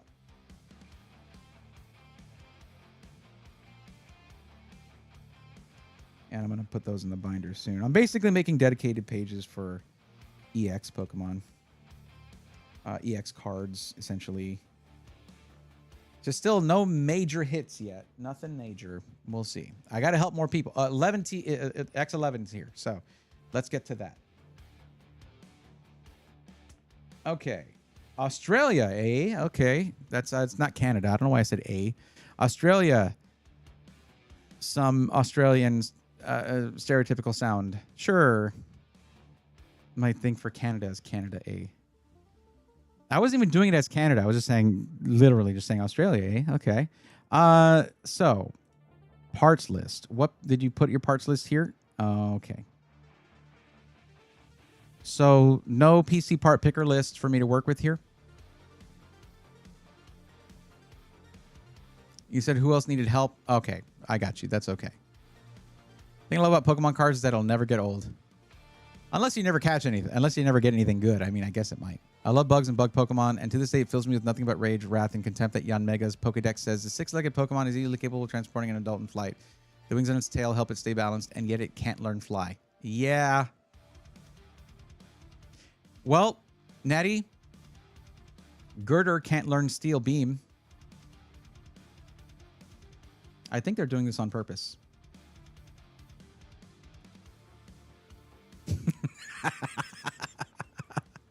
I know that got a laugh out of you. I know that got a laugh out of you. You can't hide that. I know that got a laugh out of you.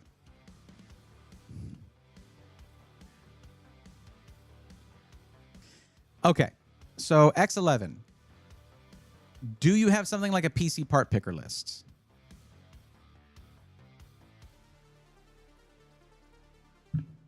Also, Jeff's Trades coming in with a $10 super sticker over on YouTube. Let's go, nerds. Thank you, Jeff's Trains. I think you just paid for that Pokemon card pack. Thank you very much for the support. I think they're like $15 each, but still, that's crazy pricing. That's actually exactly what it costs for a 10-pack box. Interesting. But you know you're guaranteed to get a full art rare if you get the box. Single packs. You gotta be careful buying single packs, guys, because people are using like these metal detector things to like single out packs that have more foils in them. So yeah, watch out for that. It really did make me laugh because I had no idea that was another Pokemon with the how are you not able to learn this move problem. It's Steel Beam. He's carrying a Steel Beam. Like, yeah. I know. Okay. I have parts already. Power Color 9070 XT OC. Ryzen 7. Oh, so when you said you want to match your gigabyte motherboard, you're not trying to match anything. You're just wondering if things are compatible. Yes, they're all compatible. Meshify 3 case. That is a sick case. Okay. RM1000X power supply and ClevFit V 32 gig 6000. Okay. Quick question for you, X11. It is DDR5 6000. What is the CL rating, the cast latency? CL30? CL36? What are we talking about there on the RAM? That does help, though. Thank you. You should be able to see that on the, like, if you look at the RAM, if you have it in front of you, it'll have the SKU, a lot of numbers and letters, but in there will be the letter C and then 2 digits. What does that say? CL28. Okay. So it's a little bit off. It's a little bit lower latency than CL30, but that's not super great. It's fine. It's fine for 9900 X3. You know what? You got high performance memory at a time when people mostly can't buy it. So if it's not the perfect sweet spot, you're very close to it. And by sweet spot, I mean a little higher latency, interestingly enough. But you're fine with that. You won't notice a difference, very likely.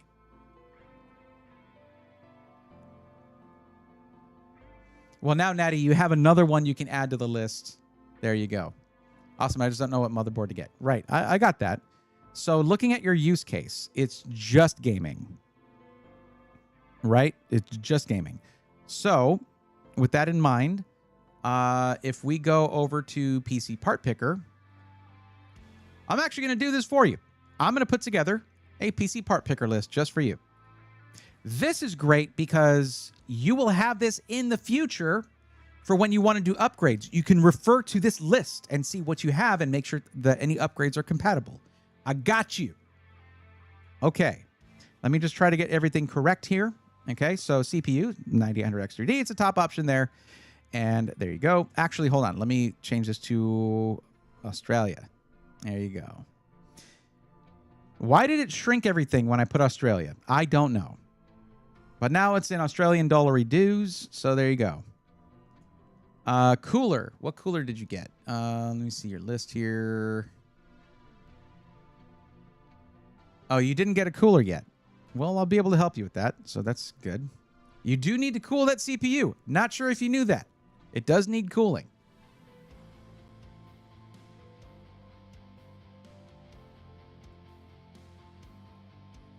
Oh, I need my motherboard back. I set it aside to open Pokemon cards, and I forgot to put it back.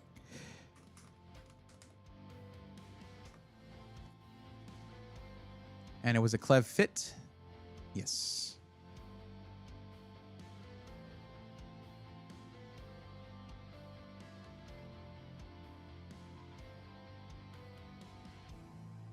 Okay, 280 millimeter Arctic Liquid Cooler 3. Cool. Okay.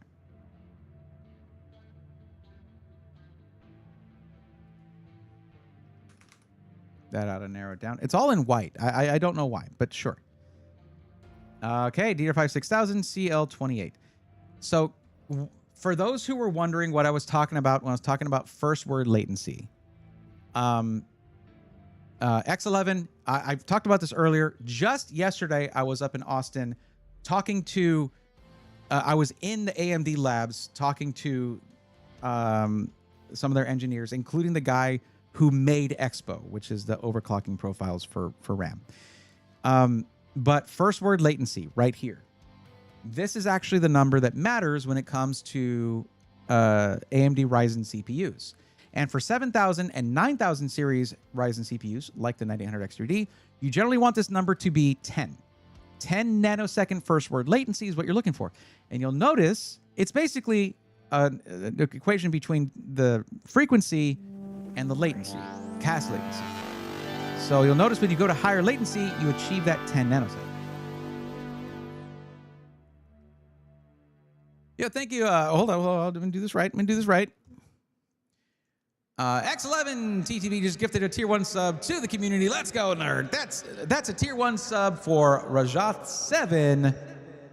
Rajath, welcome to the swarm.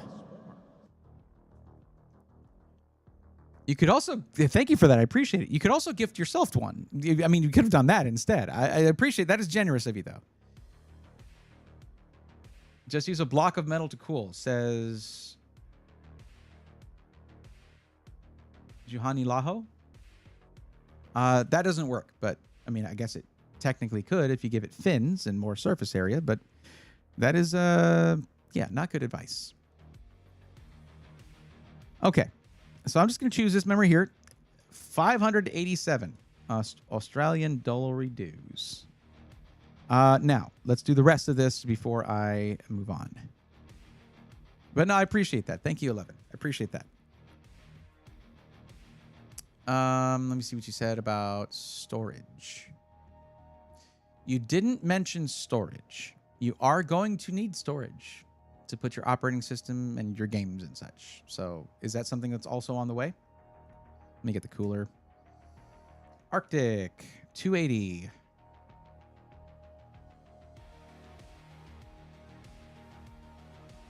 And you said you're getting the Liquid Cooler 3.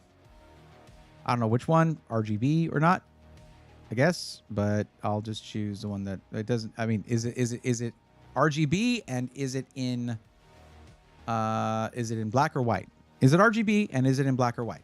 There's your questions.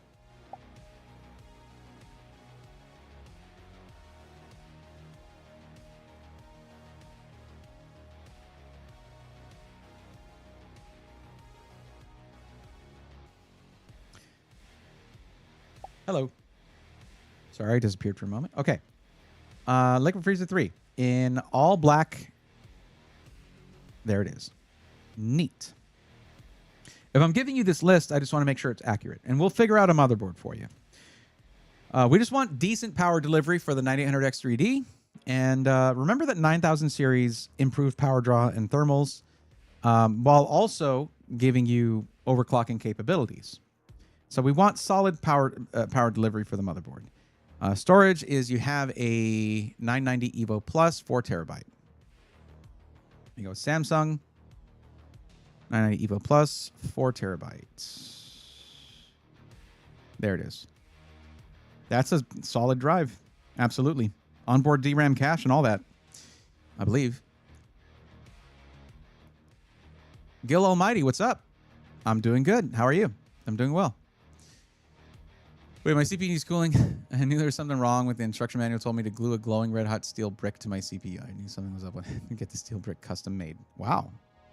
At least you have a custom made steel brick. I can't say the same.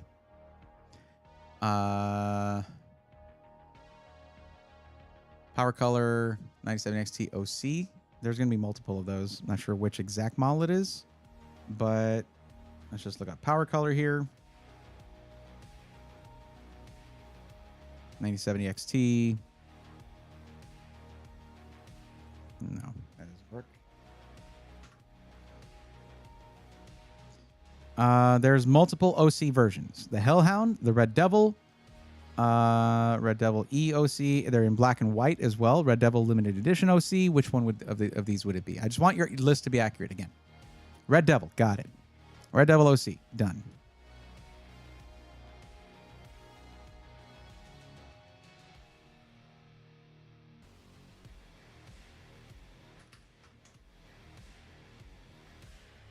Okay, Meshify 3, and what you said was Meshify 3 case. You didn't say Meshify 3 RGB or XL, so I'm guessing it's just the non-RGB version, right? This one right here, just the Meshify 3, not the RGB Ambience Pro, yada, yada, yada, right? So I'm just going off of what you said. Minimal RGB, got it. Oh, Meshify 3 Ambiance normal size. So that's not the right one. Hold on.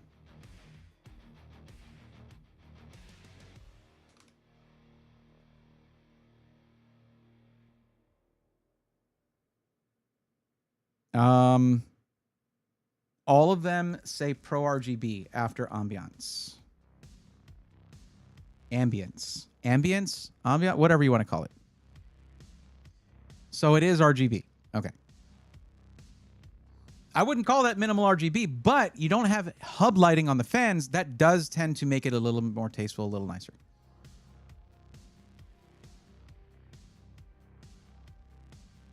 You can always just not turn on the RGB too, but I think it looks really good on that case. And you can lower the brightness as well if you run it through the motherboard. Power supply, you said you had the Corsair RM1000X. Easy. And there you go.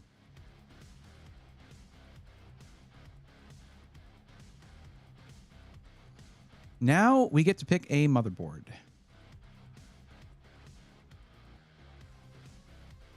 Now, I would say I have a budget to work with because this is in Australian dollars and it's $36.96. You listed your budget as $3,000 to $3,500. So I don't actually have a budget to work with because we're over budget, but you already have the storage, right?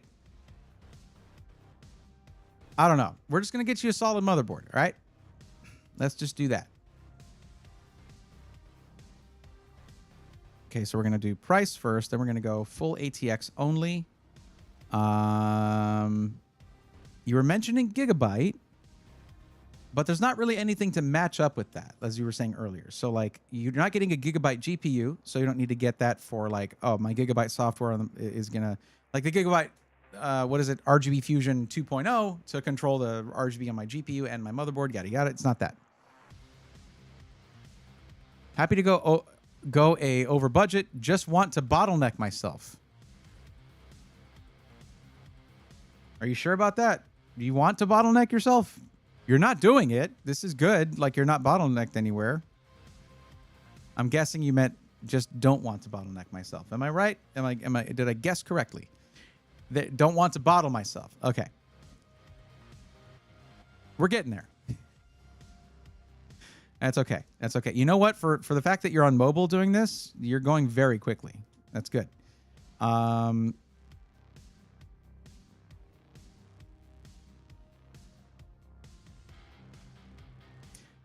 Hey, chat, do y'all know what my favorite motherboard is for AM5? Y'all already know. Unless we want to go with... So I'm currently on a 9800X3D on this system that I'm streaming on. I have not had any power issues. The power delivery is very good on this motherboard. The I/O is awesome. You don't need that much I/O, but still. And the price on this motherboard is generally very good if you can get it. But the caveat is that it's last gen. It's X670E. It's MSI. It is not Gigabyte. Now, the downside to that is you have to update the BIOS for that CPU to work on this motherboard. But the price to performance plus the features is usually very good. I don't know how it converts, though. But this is the motherboard I'm talking about. Look at that I/O, for one thing. It's insane. The downside is you don't get many Type-C ports, though you do have a front panel Type-C on there for the header. You don't get Wi-Fi 7, you get Wi-Fi 6E.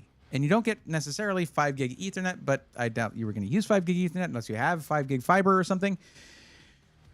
The most useful thing here is going to be the fact that it has a lot of I/O, that it has a flash BIOS button, meaning you can update the BIOS without even having a CPU or RAM installed. It's very cool. And you do still have that one Type-C connector there, but you have so much I/O on this. But also, the power delivery on this is very solid for a 9800X3D. 9950X3D, maybe. I'll let you know because I'm going to put one in this system. But also tons of storage. None of these storage slots are going to mess with your primary X16 slot, which is great. This is really good. This is a really good motherboard. You are missing you do have actually a Gen 5 storage slot with the M.2, so that's nice. But you are missing some of the other features that come with X870 or B850. But B850 is probably not going to be quite as good as feature rich as this, other than things like potentially Wi-Fi 7. That's it. Now, looking at this, let me see what you said about Wi-Fi. Did you say that you need Wi-Fi? You do. So, are you going to run your gaming PC on Wi-Fi? And if you're going to do that, are you planning on doing competitive multiplayer games that way? Because I think you know where I'm going with that. If at all possible, I recommend connecting directly with Ethernet, a physical cable connection, Ethernet connection for your internet, going directly to your router or your gateway or whatever your internet service provider has provided you with. If, it's in the next room over, I can't, well, you just get yourself a 100-foot cable for like $18 US on Amazon. It would be more in Australian dollars, but that's just how that goes. Yeah, worst case, I can run an Ethernet. No. You don't understand. Running Ethernet is best case scenario. It's what the goal should be. The goal should be running Ethernet if you're going to be playing anything competitive online. You don't want to like have, there's, like my family's home right now or whatever, or I live in an apartment. There's a lot of Wi-Fi interference around 5 p.m. or 7 p.m. or whatever. Ethernet, you don't have to worry about that. Is it formally good to help with building a new PC, or can it be used to rate an already made PC? To rate it? And if anything should be replaced, asking before assuming. I mean, like 1 through 10 kind of thing? I mean, what it is, Gil, is that if you're thinking you need an upgrade, I can't decide that for you, really. Because I'm not sitting there using it to do things like you are constantly, right? Unless you're trying to do stuff on your PC and it's not keeping up, keep your money. Depending on what you've got. Like if you want to do a PC part picker list, you can do that. And I'm going to show you. This right here, I'm going to go and add this to the part list. We'll come back to it. This is PC part picker. If you can put all of the components in your system into PC part picker, I can take a look at it and maybe suggest a couple upgrades if you feel like it's not doing what you want it to do. But I need to know, what is it not doing well enough? Oh, it's not playing AAA titles that well anymore. Or I just upgraded from a 1080p monitor to 4K. What should I upgrade? There are things like that those can push you to upgrade, and that's legit. Or if you're like, I got into music production and I keep running out of RAM. Well, that's an easy one. You get more RAM, although it's not easy right now because RAM is super expensive and on short supply. So yeah, the way you start here is go to pcpartpicker.com and start your own list. And then you can save that, and you'll always have that for reference whenever you're going to do an upgrade. Now, if you look at the form, the last thing on the form is a place to either type in, say, a company you're interested in, send a link to a pre-built you're interested in, or a link to a PC part picker list. So yeah, the form is also for upgrades. And you know that because, or you will know that once you get to it, because here you get to choose whether you're looking for a pre-built, a parts list, or you're looking for help with an upgrade. And then it says, please have a list of your current components ready. So yeah, that's how that works.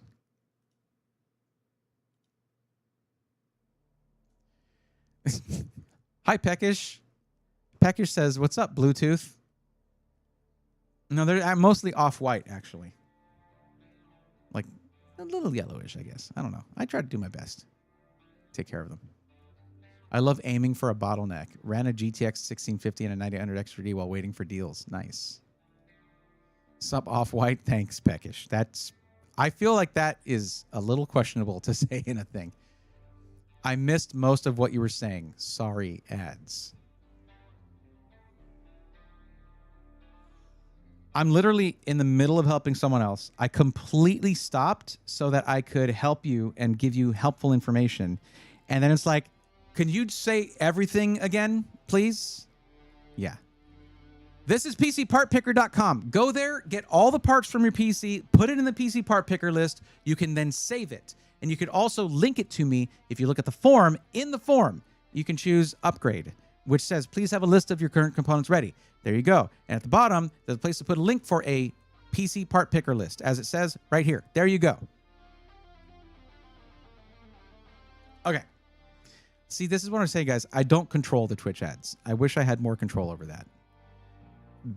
Huge streamers have like custom contracts and things like that where they actually can make choices with their ads. I don't have that. Looking at the B850 Aorus Elite Wi-Fi 7 gigabyte, am I leaving performance on the table instead of going with the MSI one? No. Like, that's the thing. As long as it is not a bargain bin motherboard, you're not going to leave performance on the table. The job of a motherboard is not really to give you performance, okay? The job of a motherboard is just to connect everything. Now, if you cheap out too much on your motherboard, you're going to be running into issues when you're trying to connect stuff, right? Like more USB devices or more storage or things like that. If you cheap out a lot on your motherboard, you're not going to have sufficient power delivery for mid to high-end CPUs.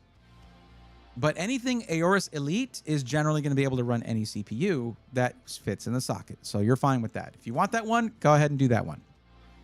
I had a lot to say as to why I recommend this one. If that didn't move you at all and you already chose, well, I'm not sure why you wanted my help in the first place, other than to say, yeah, you're fine.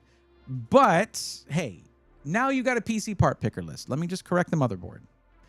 And also, you don't have to update the BIOS necessarily on that B850 because it's already out of the box able to run 9000 series Ryzen CPUs. You probably still should update the BIOS anyway, though.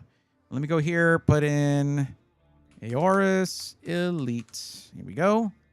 B850 or Aorus Elite Wi-Fi 7. Yeah. Okay. Let's click it. Let's look at it. Oh, good. They don't show pictures, so I got to go looking for it.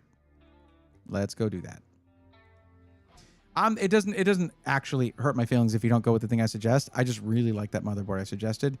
But yeah, no, this is a nice motherboard. Like it and also, again, you don't have to update BIOS. Actually, the I/O on this is quite good. You have Wi-Fi 7 on this, 2.5 gig Ethernet, and it has the same single USB Type-C. So you're not really losing out there. So yeah, this is about the same, except you don't have to update the BIOS, although you probably should anyway. We have to check one more thing, though. Storage. Well, expansion slots. Wait, really? They're both running an X. It doesn't matter. It doesn't matter. You're not streaming. You're not streaming. It doesn't matter. Don't look at that, Bray. You don't. It doesn't matter.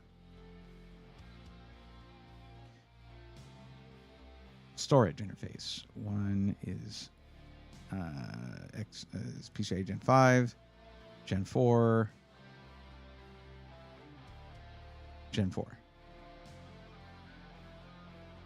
Wait, this thing only does 3 M.2 drives. That's not that bad. For a gaming PC, that's totally fine. And I guess they're... Okay, yeah, I get it. Okay. So they actually... And I've been seeing this. The typical thing you've been seeing for years is that the top slot, PCIe slot, is actually an M.2 drive, and they move the top X16 slot down one. Here, you have the X16 slot at the top, and then you have 1, 2, 3 M.2 slots. Okay. Yeah, do it. Go for it.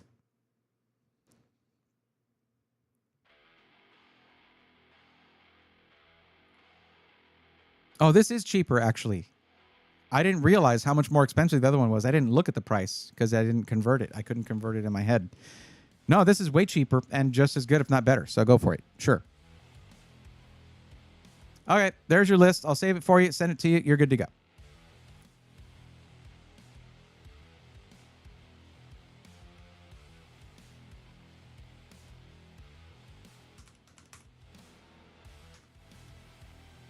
No, no, no.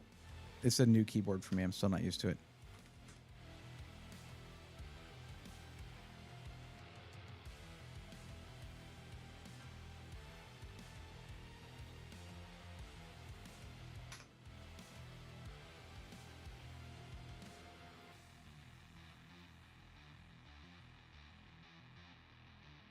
Australian pricing sucks. No, just like you can get X870 for cheaper here in Australia, like the X870 or is 460 odd, and it's far better. Far better. Okay. Well, let's find out. Actually, I'm curious now. Is it far better? It could be. Let's see. But yeah, no, you get that motherboard for like you get the Gaming Plus Wi-Fi from MSI, the X670E, for like $200 here in the States. So it's very cheap for all the features you get. Versus where this might be $350 or something. But let's find out first specifications. Let's see. I'll get it. Put me at the bottom. Okay. Let's see. It's gonna have Wi-Fi 7. Yes, that is a perk for sure. If you have a Wi-Fi 7 router anyway.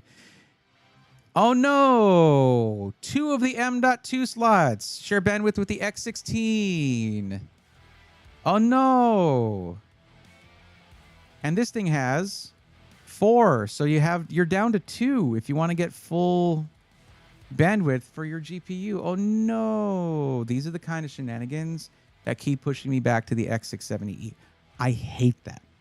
I hate that because most people aren't going to know that.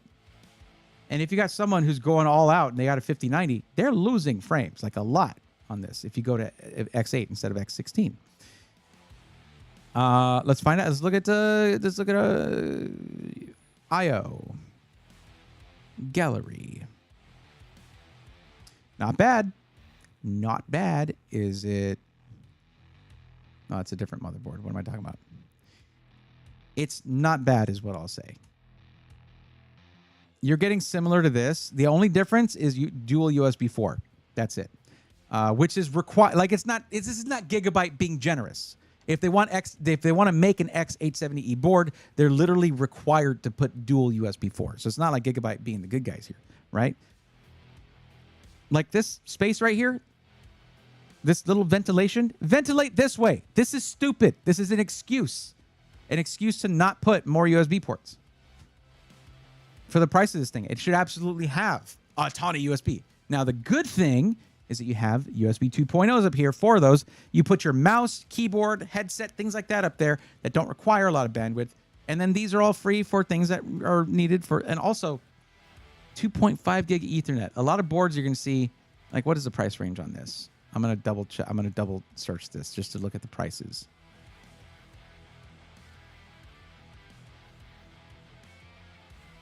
It's on sale right now, so that's good. Normally $320. So yeah, actually that makes this thing a pretty decent deal for sure.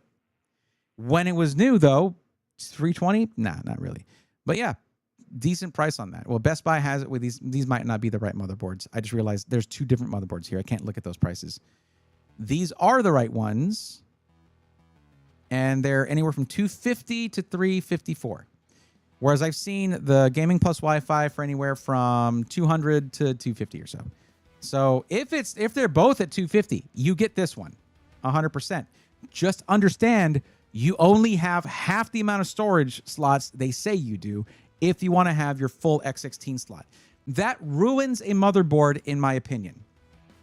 Like, that right there is so many points off, it might as well not exist to me. You know what I mean? Because I'm so sick of that. It's lazy. X670E has so much I/O. They don't have to do this. They are cutting corners. They are saving money by doing that. Because they have those 2 storage slots and the X16 sharing lanes, sharing PCIe lanes. They shouldn't be doing that. There should be open PCIe lanes there. So just blanket saying it's far better, like, no. But if it's cheaper, sure. And if you just gaming, you don't need 4 M.2 slots necessarily. And you know, if you're gonna have, like, you know, a boot drive and then a large storage drive, right? Sure. But as a blanket statement, it's not better. It's not better. It could be cheaper and almost as good, is what I would say, if not for that. Look how sexy it is, though. That just makes it more disappointing. I'm not so into the PCIe lanes talk. Then you're going to get some nasty surprises. And also, peckish. Then don't say it's better, because if you're not into that stuff, you don't know. And you shouldn't say things you don't know. I do that sometimes, and then I correct myself if I'm wrong. I do.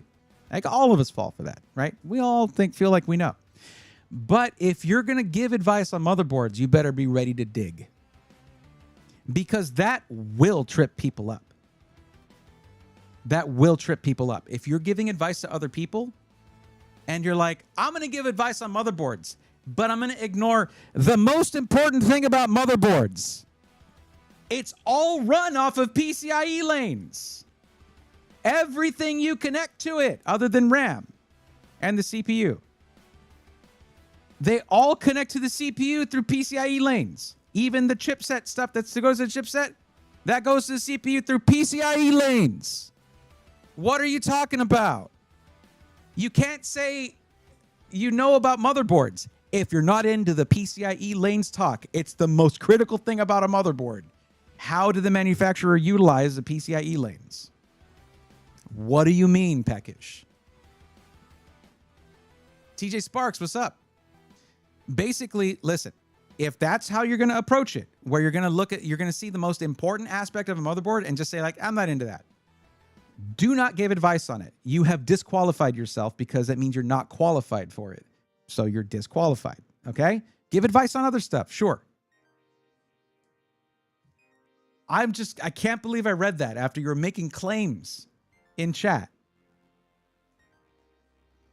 I need to be sure, because as someone who has dedicated my career to doing my best to fulfill the responsibility of giving out advice that will cost people money, cause people to spend money, I don't want anyone in my community doing that if they don't see it as a very important responsibility. Okay? 5 or 6 times is enough. I wasn't counting. I don't know. I haven't seen anything about, like, you know what? My bad. You're telling me to stop talking. One thing that will get me to continue talking is telling me to stop talking. Instead of saying, you know what? That's legit. My bad.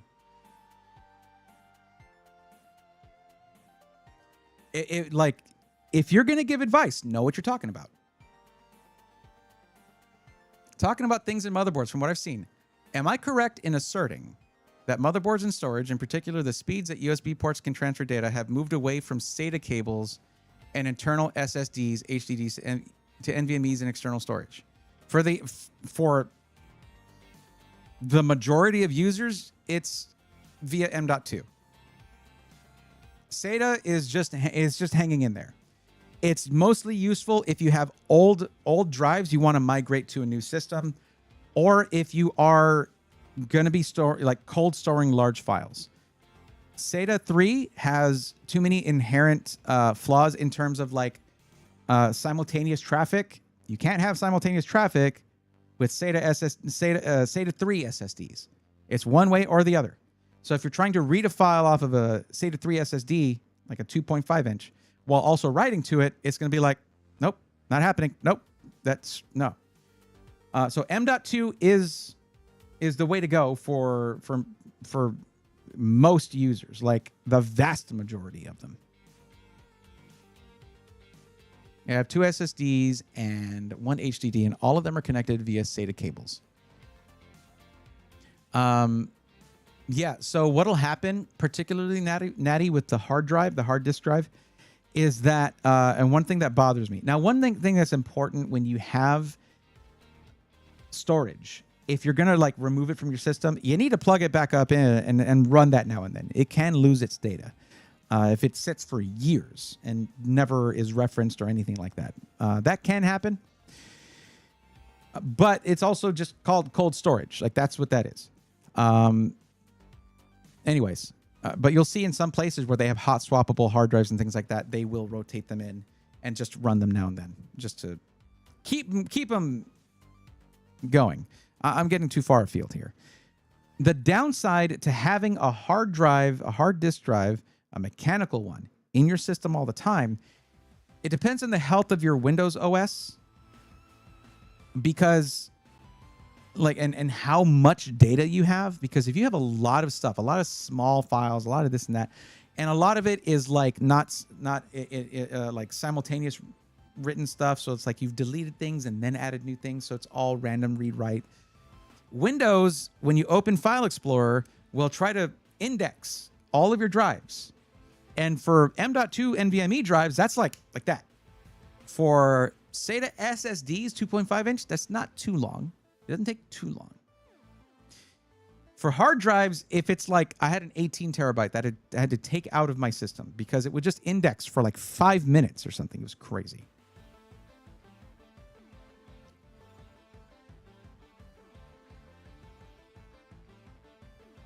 I'm lost trying to get an SSD to work. I don't even know if it can work on my motherboard. As long as you have SATA power and SATA data. So there's 2 cables that go if you're talking about a 2.5 inch SSD, Juhanilajo, I'm not sure how to pronounce that. Please tell me if there's any separations in there or a way to call you a shorter name. So there's 2 cables. One is for data. It's a smaller one. And then there's a larger one that's for power. If those are both plugged in and it's not being read by the operating system, it could be an issue with the drive.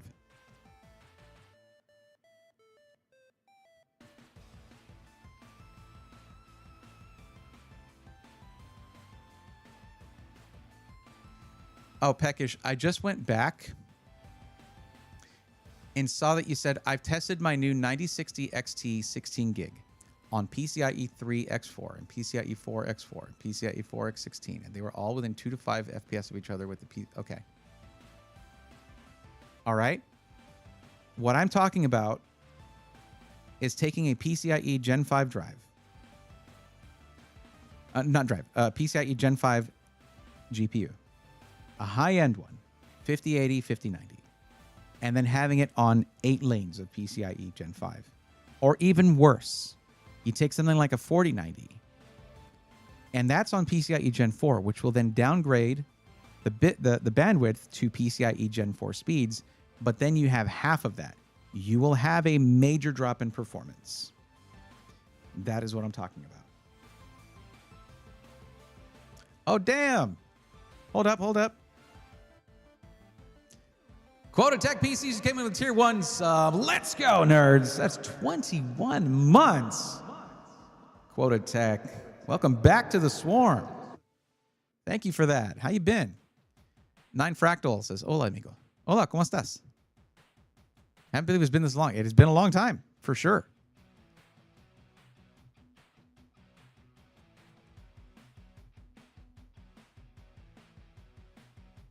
A little while ago when I built my PC, I really knew nothing about PCIe lanes and just bought the cheapest CPU, which was 8500. Now my PCIe 4x4. Yeah, you have mentioned that a few times.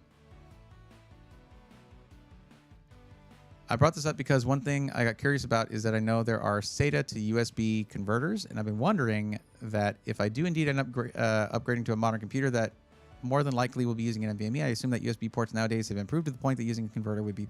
Yeah, USB 3.0 converter, the bandwidth of that is 5 gigabits per second, way higher than a hard drive can use. So yeah, it's like having it internally in your system. Well, the RAM situation isn't fun. Yes, and I've talked in my most recent videos about how it's disproportionately affecting boutique builders like yourself. Quotatech, for sure. What is the stream they're talking about? What is the stream they're talking about? What do you mean? Should I just buy the PC outright or finance it? Bodyguard? That's not a... That's... I can't tell you. I can't tell you whether I don't. You do, you know, if you're going to finance it, make sure it's a payment you can afford. If you're going to buy it straight out, cool, go for it. I can't give you advice on that. I shouldn't give you advice on finances. I don't give financial advice, to be clear, okay? That's a whole other can of worms I am not willing to open.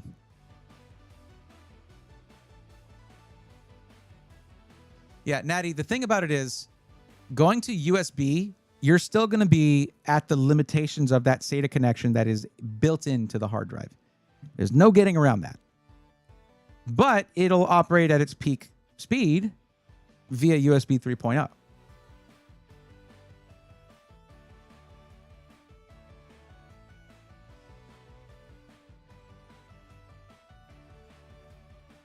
It absolutely is super frustrating for us, but we're still getting allocation. GPU pricing is about to go up too. Oh, yeah. See, the thing is, and this is something that I've tried to bring attention to whenever I can. The prices suck, but we can buy it right now. That's likely to change next year. Q1, Q2. Probably more along the lines of Q2. Because I think Crucial is still going to exist until sometime in Q2. And I mean, like, the supply will be running out. It'll be running out. Like, that's what a shortage is. It's going to suck.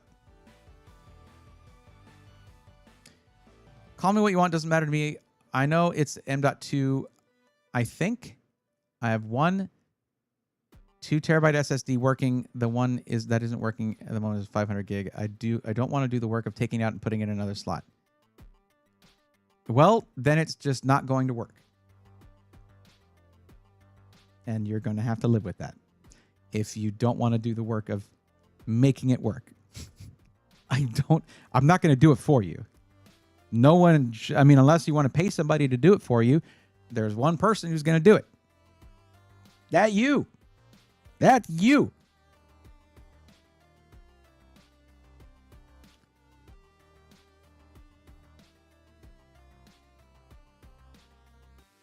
Nine Fractal, I'm really not sure what you were talking about when you said, what is the stream that they're talking about who's they, and why did they about twice? I'm very confused.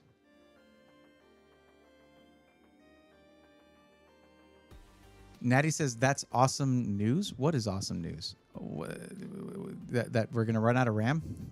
It's not good, I don't think.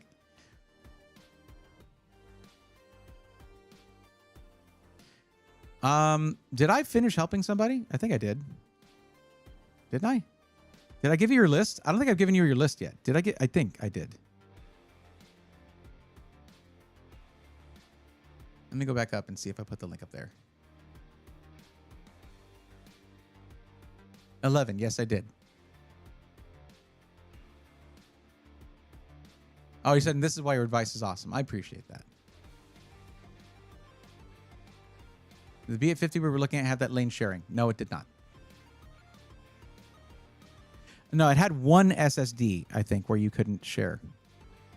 The B850 here, specification.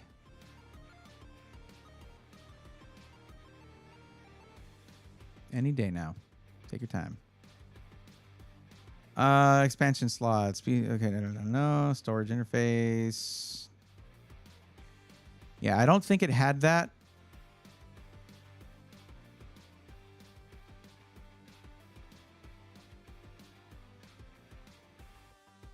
Yeah, no. You don't have bifurcation on this board. The X870E did. The more expensive one that has literally more I/O is the one that has that problem. Don't ask me why. I don't know. It's just the way it be sometimes. Yeah, I did. Okay, good. All right. Well, that means it's time to rip a pack because Oh, did you say yeah, I did? I don't know if I did yet, so I don't think so. No. That if I do use a converter, USB 3.0 has enough bandwidth to work with my well enough that I can transfer files at the pace you're accustomed to. Yes, indeed. It can do that, at least. At the very least, it can do that. Quota Tech, guess where I was yesterday? You'll like this. I was in the labs at AMD. It was really, really cool. I went up to Austin and I got to go visit the labs and talk to the engineers, and we all were we're just commiserating with each other over the RAM situation. We're gonna head off. Thanks so much again for your help. 200. Oh, well, thank you. I appreciate that. Thank you, 11, and appreciate that support. Good thing is that when I put it in, I found out my main SSD's thermal pad had its plastic still there. Yeah, you do need to remove that for the thermal pad to work. All right, Peckish, you got it.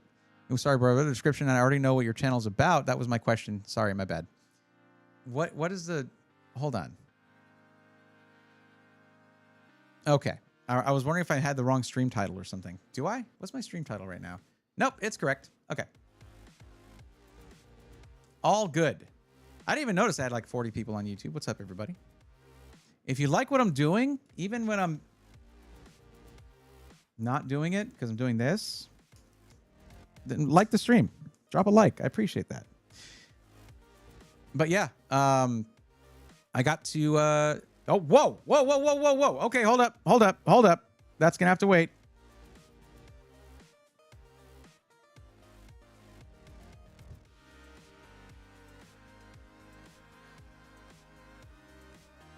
Because Jeff's Trains 4014 just dropped 20 gifted memberships to the YouTube community. Let's go, nerds.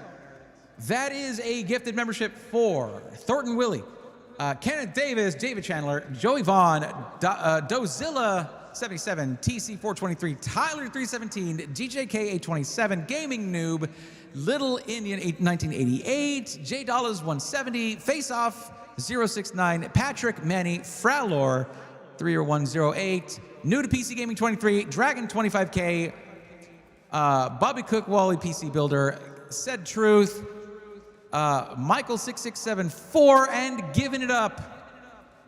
Welcome to the Swarm. Yes, you gift subs or memberships. I read every name with the anime speed lines and the echo. You give me a gift, I give you that gift back. That is very cool. Jeff, I don't know what you're doing, but thank you. That's crazy. That's a lot of memberships to give. Thank you very much. Y'all on Twitch, y'all can't see it because it doesn't show up. Do any of that, you're just going to have to trust me.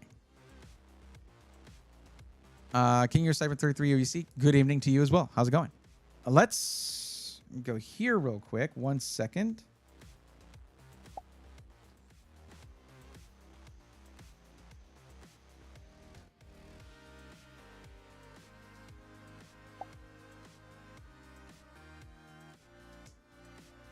And we're going to do this.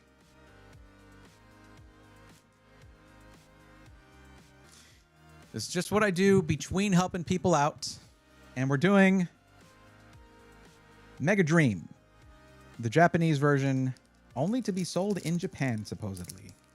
But I got my hands on it anyway. So, again, thank you again, by the way, Jeff. Thank you very much. Very cool of you. God, these are kind of unpleasant to rip. I'm gonna be honest with you.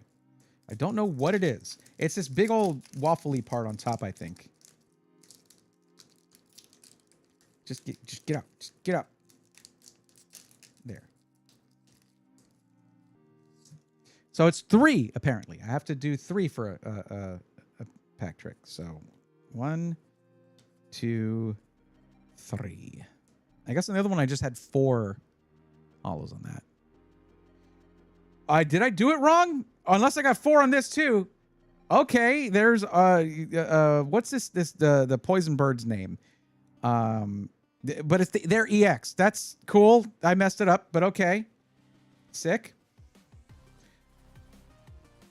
Okay, we got Surfer Dude. What is it? Toga Kiss, I think that is. Another Gibble. The little hermit crab dude, forget his name. It's okay. Executor. We got a Team Rocket Executor. Okay. Ooh. Meganium. Meganium Hollow. Very pretty, very pretty. Okay. And once Togekiss, this is Togetic. It's one. It might be flipped around. Okay, what do we got for our last one here? Let's go. Ooh, full art Rotom fan. Look at. Hold up. I got a thing for this.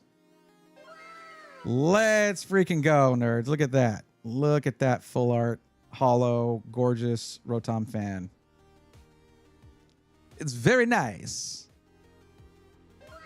Oh, I didn't mean to do that. That's not what I mean to do. There we go. We just do that. Okay. I don't have it to where it reverts back out of it. So I just pressed it twice. Yes, we got a full art rare. Nice. Nice. We got a hit. Let's go.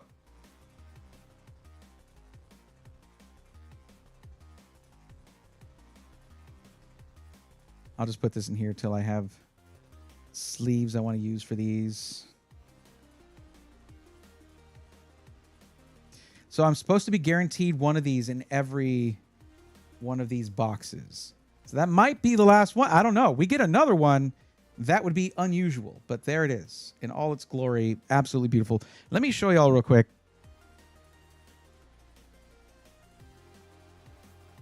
These are all my full art cards that I have right now that I've gotten before. So Dawn, which is really good here. I like this one a lot. The Mega Charizard X EX promo, which this thing is probably my best card right now. It's freaking sick. And the Dugong here, full art. I forget what it's called. When it's a single gold star, I forget, but that's really good. But it's okay. Oricorio EX. This Miraidon. I put a Miraidon sleeve on this one because it's just super sick and I really like it. I'm trying to sleeve some of these with the ones that match from the set I got them in. But I'm going to sleeve them all in the custom sleeves when I get those. The Marshadow, which is super cool. I like this one's just a really subtle hollow on this is really nice because it's like light coming through leaves or something. I like it a lot. And then Shedinja as well. And the Riolu, this is just a promo card right here. Mega Manectric EX and an air balloon. That's what I've got so far. And now we get to add to that the full art rare Rotom from Mega Dreams. This is the Japanese card. This is really, really cool.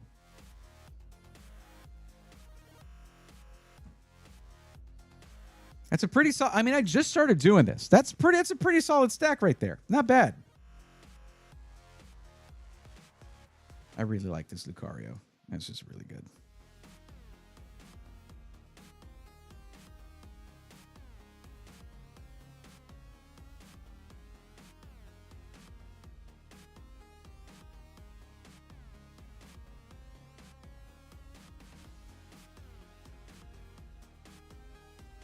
I should be sorting these as I open them. And that's the end of that sentence.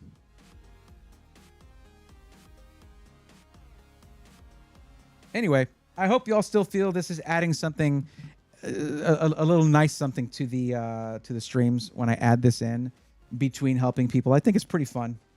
And I just wanted to get into the TCG. So I think this is a good way to do it.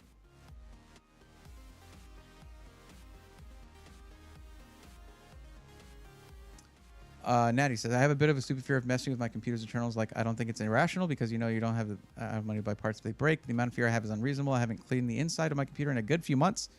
It generally feels like even the slightest touch, my computer's just going to stop working if I, for example, unplug things and generally don't know how to get over it. So a good way to get to, like, if you're worried about, like, if I unplug something, I don't know how to plug, if I'll plug it back in right. You take pictures of where everything is plugged in. You can get things like colored zip ties, put it around each little cable, all the different colors you might be able to get. There's also ones with labels on them that you can write on. And put all, like, do some kind of marker on each of these. There's, you can get colored electrical tape, things like that. Mark all of them as they're still connected to the motherboard, and then take a good picture. And you'll be able to see where everything goes back if you have to do something drastic like swapping out a power supply or something like that. Just take pictures of the way everything is so you'll know how it all comes back together. That's it. That's something I always recommend when someone's doing something like a case migration, which is a lot of work, and it's very easy once you're trying to put it in the new case. Like, wait, what was connected to what and where and why? All right, that just helps with that kind of thing. Welcome. Lost my original membership from compromised card. Just thought about you. Oh, well, I appreciate that, Jeff. Like, you're being super generous. You're good. You don't need to throw any more back at me. Like, you're good. I think you've made up for lost time here. Thank you very much. That is super generous of you. It's like at the point where I don't know how to address it in a graceful manner.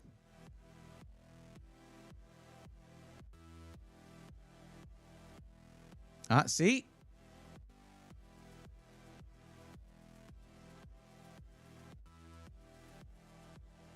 Thank you. Now, see what I did, Natty? I told you.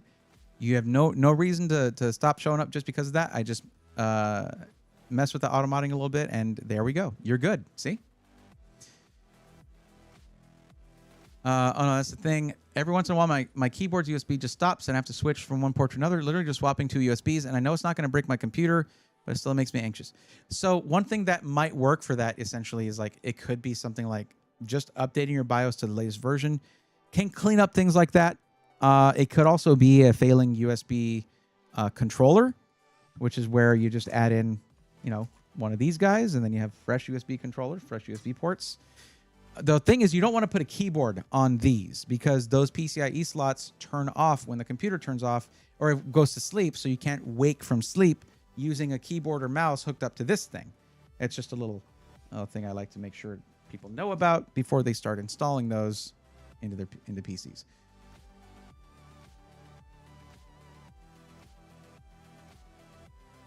Well, okay, cool. I think we did. Man, I really wanted to open. You know what? We got our full art rare. We got our full art rare out of there, which is what I wanted to see. There might be more in this. How many packs do we have left? I think we went through half of them. 1, 2, 3, 4, 5, 6. We didn't go through half. So I'm gonna do one more and then call it a night on these. I just wanted to do half of them, see what we could get, and we'll save the rest for next time. Plus, if y'all are like, oh man, he's gonna run out of packs to open. No, I have a few Mega Evolutions packs. I just wanted to break from these. So I got other stuff. So like, we're good. And whenever I see a good deal on Pokemon card packs, it doesn't even matter like whether they're hot right now or what. If I see a good deal, I'm just going to pick them up as supplies for the stream, and we'll just open them as we go. It's just fun. Like, this is good. Well, maybe after this pack. That's right, MK Loomis. Maybe after this one.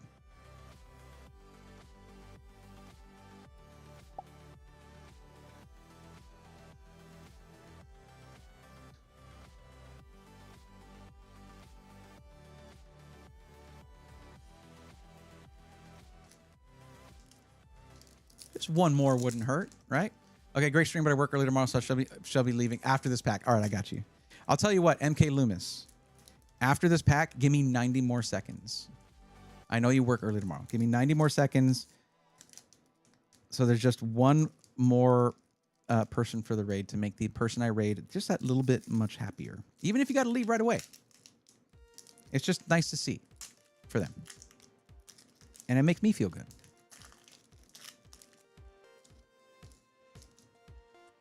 So I'm just going to do 2 in case I get an extra hit, which is what we found out in the last pack. Oops. Centering is hard because I have to reverse my movements. Oh boy. Oh boy. So I don't know who that is or what they're doing. That's an energy drink if I ever saw one. What's that? It's a middle evolution of Tepig and Embor. What is it called again? I don't remember. Magnemite. Okay, the middle evolution between Dragapult and... Okay, whatever. Okay, we got Bisharp. And we have these... Oh, we have Hops. Fluffy guy. Okay. Is it Zekrom? Yeah, Zekrom. Okay. Articuno. Oh, Team Rocket Articuno. Look at that R right there. Very cool. I like that card a lot, actually. And... Ooh, we got Dragonite. Mega Dragonite EX. Mega Dragonite EX. Absolutely sick. I am... Wait, what does that mean? RR. Rare.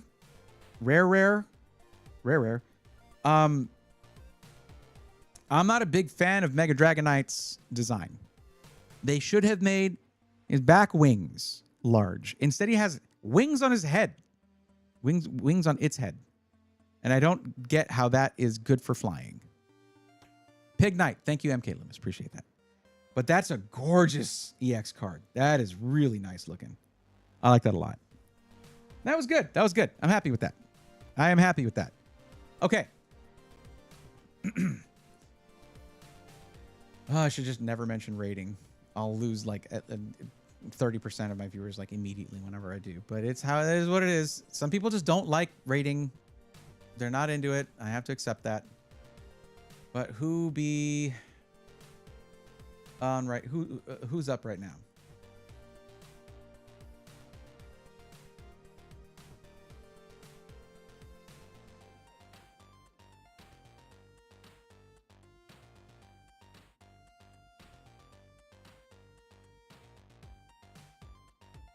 All right, we're just gonna raid Manly. Oh, sorry. Let me clear that one up. It's not the oh, sorry, I'm on the wrong screen here. It's not the USB swapping is my problem. The problem is that even something as minor as unplugging makes me anxious and I'm gonna break. Oh, I get it. Okay. And opening up just to clean makes me. Well, I think you can get past that though. Also, as far as I know from my girlfriend talking to me about Pokemon cards, RR is Rainbow Rare, which is kind of the same as Secret Rare. Really? A Rainbow Rare. Interesting. Is that what I got? Hold on. Is that what my Lucario was? My Lucario is a Rainbow Rare too. Oh, okay. So is the... Okay. All these EX cards are Rainbow Rares. Yo, what's going on? How's it going, Mikey? Hold up. I got to do the thing. Hold on. Sick PC's coming in with a last minute tier 1 sub. Let's go, nerds. Thank you, Mikey. Yeah, I got some good pulls. I'll show you, dude. We got... So I was opening Mega Dreams. These are Japan only, but game stores in the US are getting them. And this is 10 packs. And we got all these Rainbow Rare EX cards. Lucario, Reshiram. And with really the one that I like is the Mega Dragonite EX. And we got this, which is a full art rare. What is it? Rotom fan. Absolutely awesome. So we pulled that tonight. This box, every pack is supposed to have an EX card. And one of the packs is supposed to have a full art rare. So we might have already peaked a little early on that. But it's okay. That's all right. It's a really good set. Really good set. Look, it means double rare as designation most commonly used on Japanese cards. Okay, right. Double rare. So that makes sense. So then they don't use the stars then. According to Bulbapedia, the double rare rarity was introduced in Scarlet and Violet expansion and corresponds to the RR rarities marked with 2 stars double rare. Pokemon EX serve this rarity and might replace the rare card in a booster pack. So not Rainbow Rares. Got it. Okay. Love those cards. Thank you. Jeff. Thank you very much, Jeff. But thank you very much, guys. I appreciate that. So we're going to go ahead and raid my buddy, Liam, Manly Reviews. To be clear, you guys know I don't really cuss on stream. And other people don't give themselves that arbitrary restriction. So if you're uncomfortable with that, please be aware and mute the site. But let's go ahead and thank you for the information, guys. Thank you for reporting back on that. Let's go ahead and raid my buddy, Liam, Manly Reviews.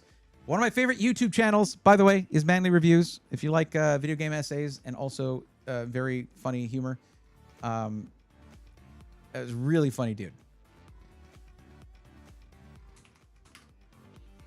But he's playing Observation Duty 8, which is I love that series of games. I've never played them, but I've watched a lot of content for it.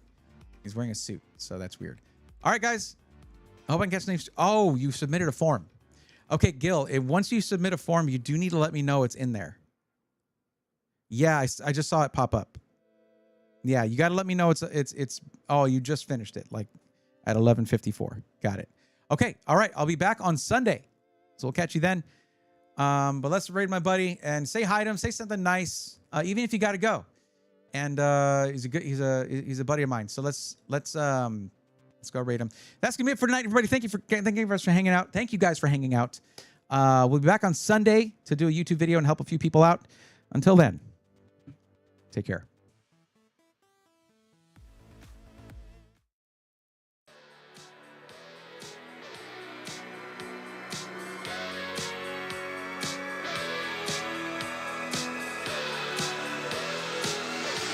Let's go, nerds!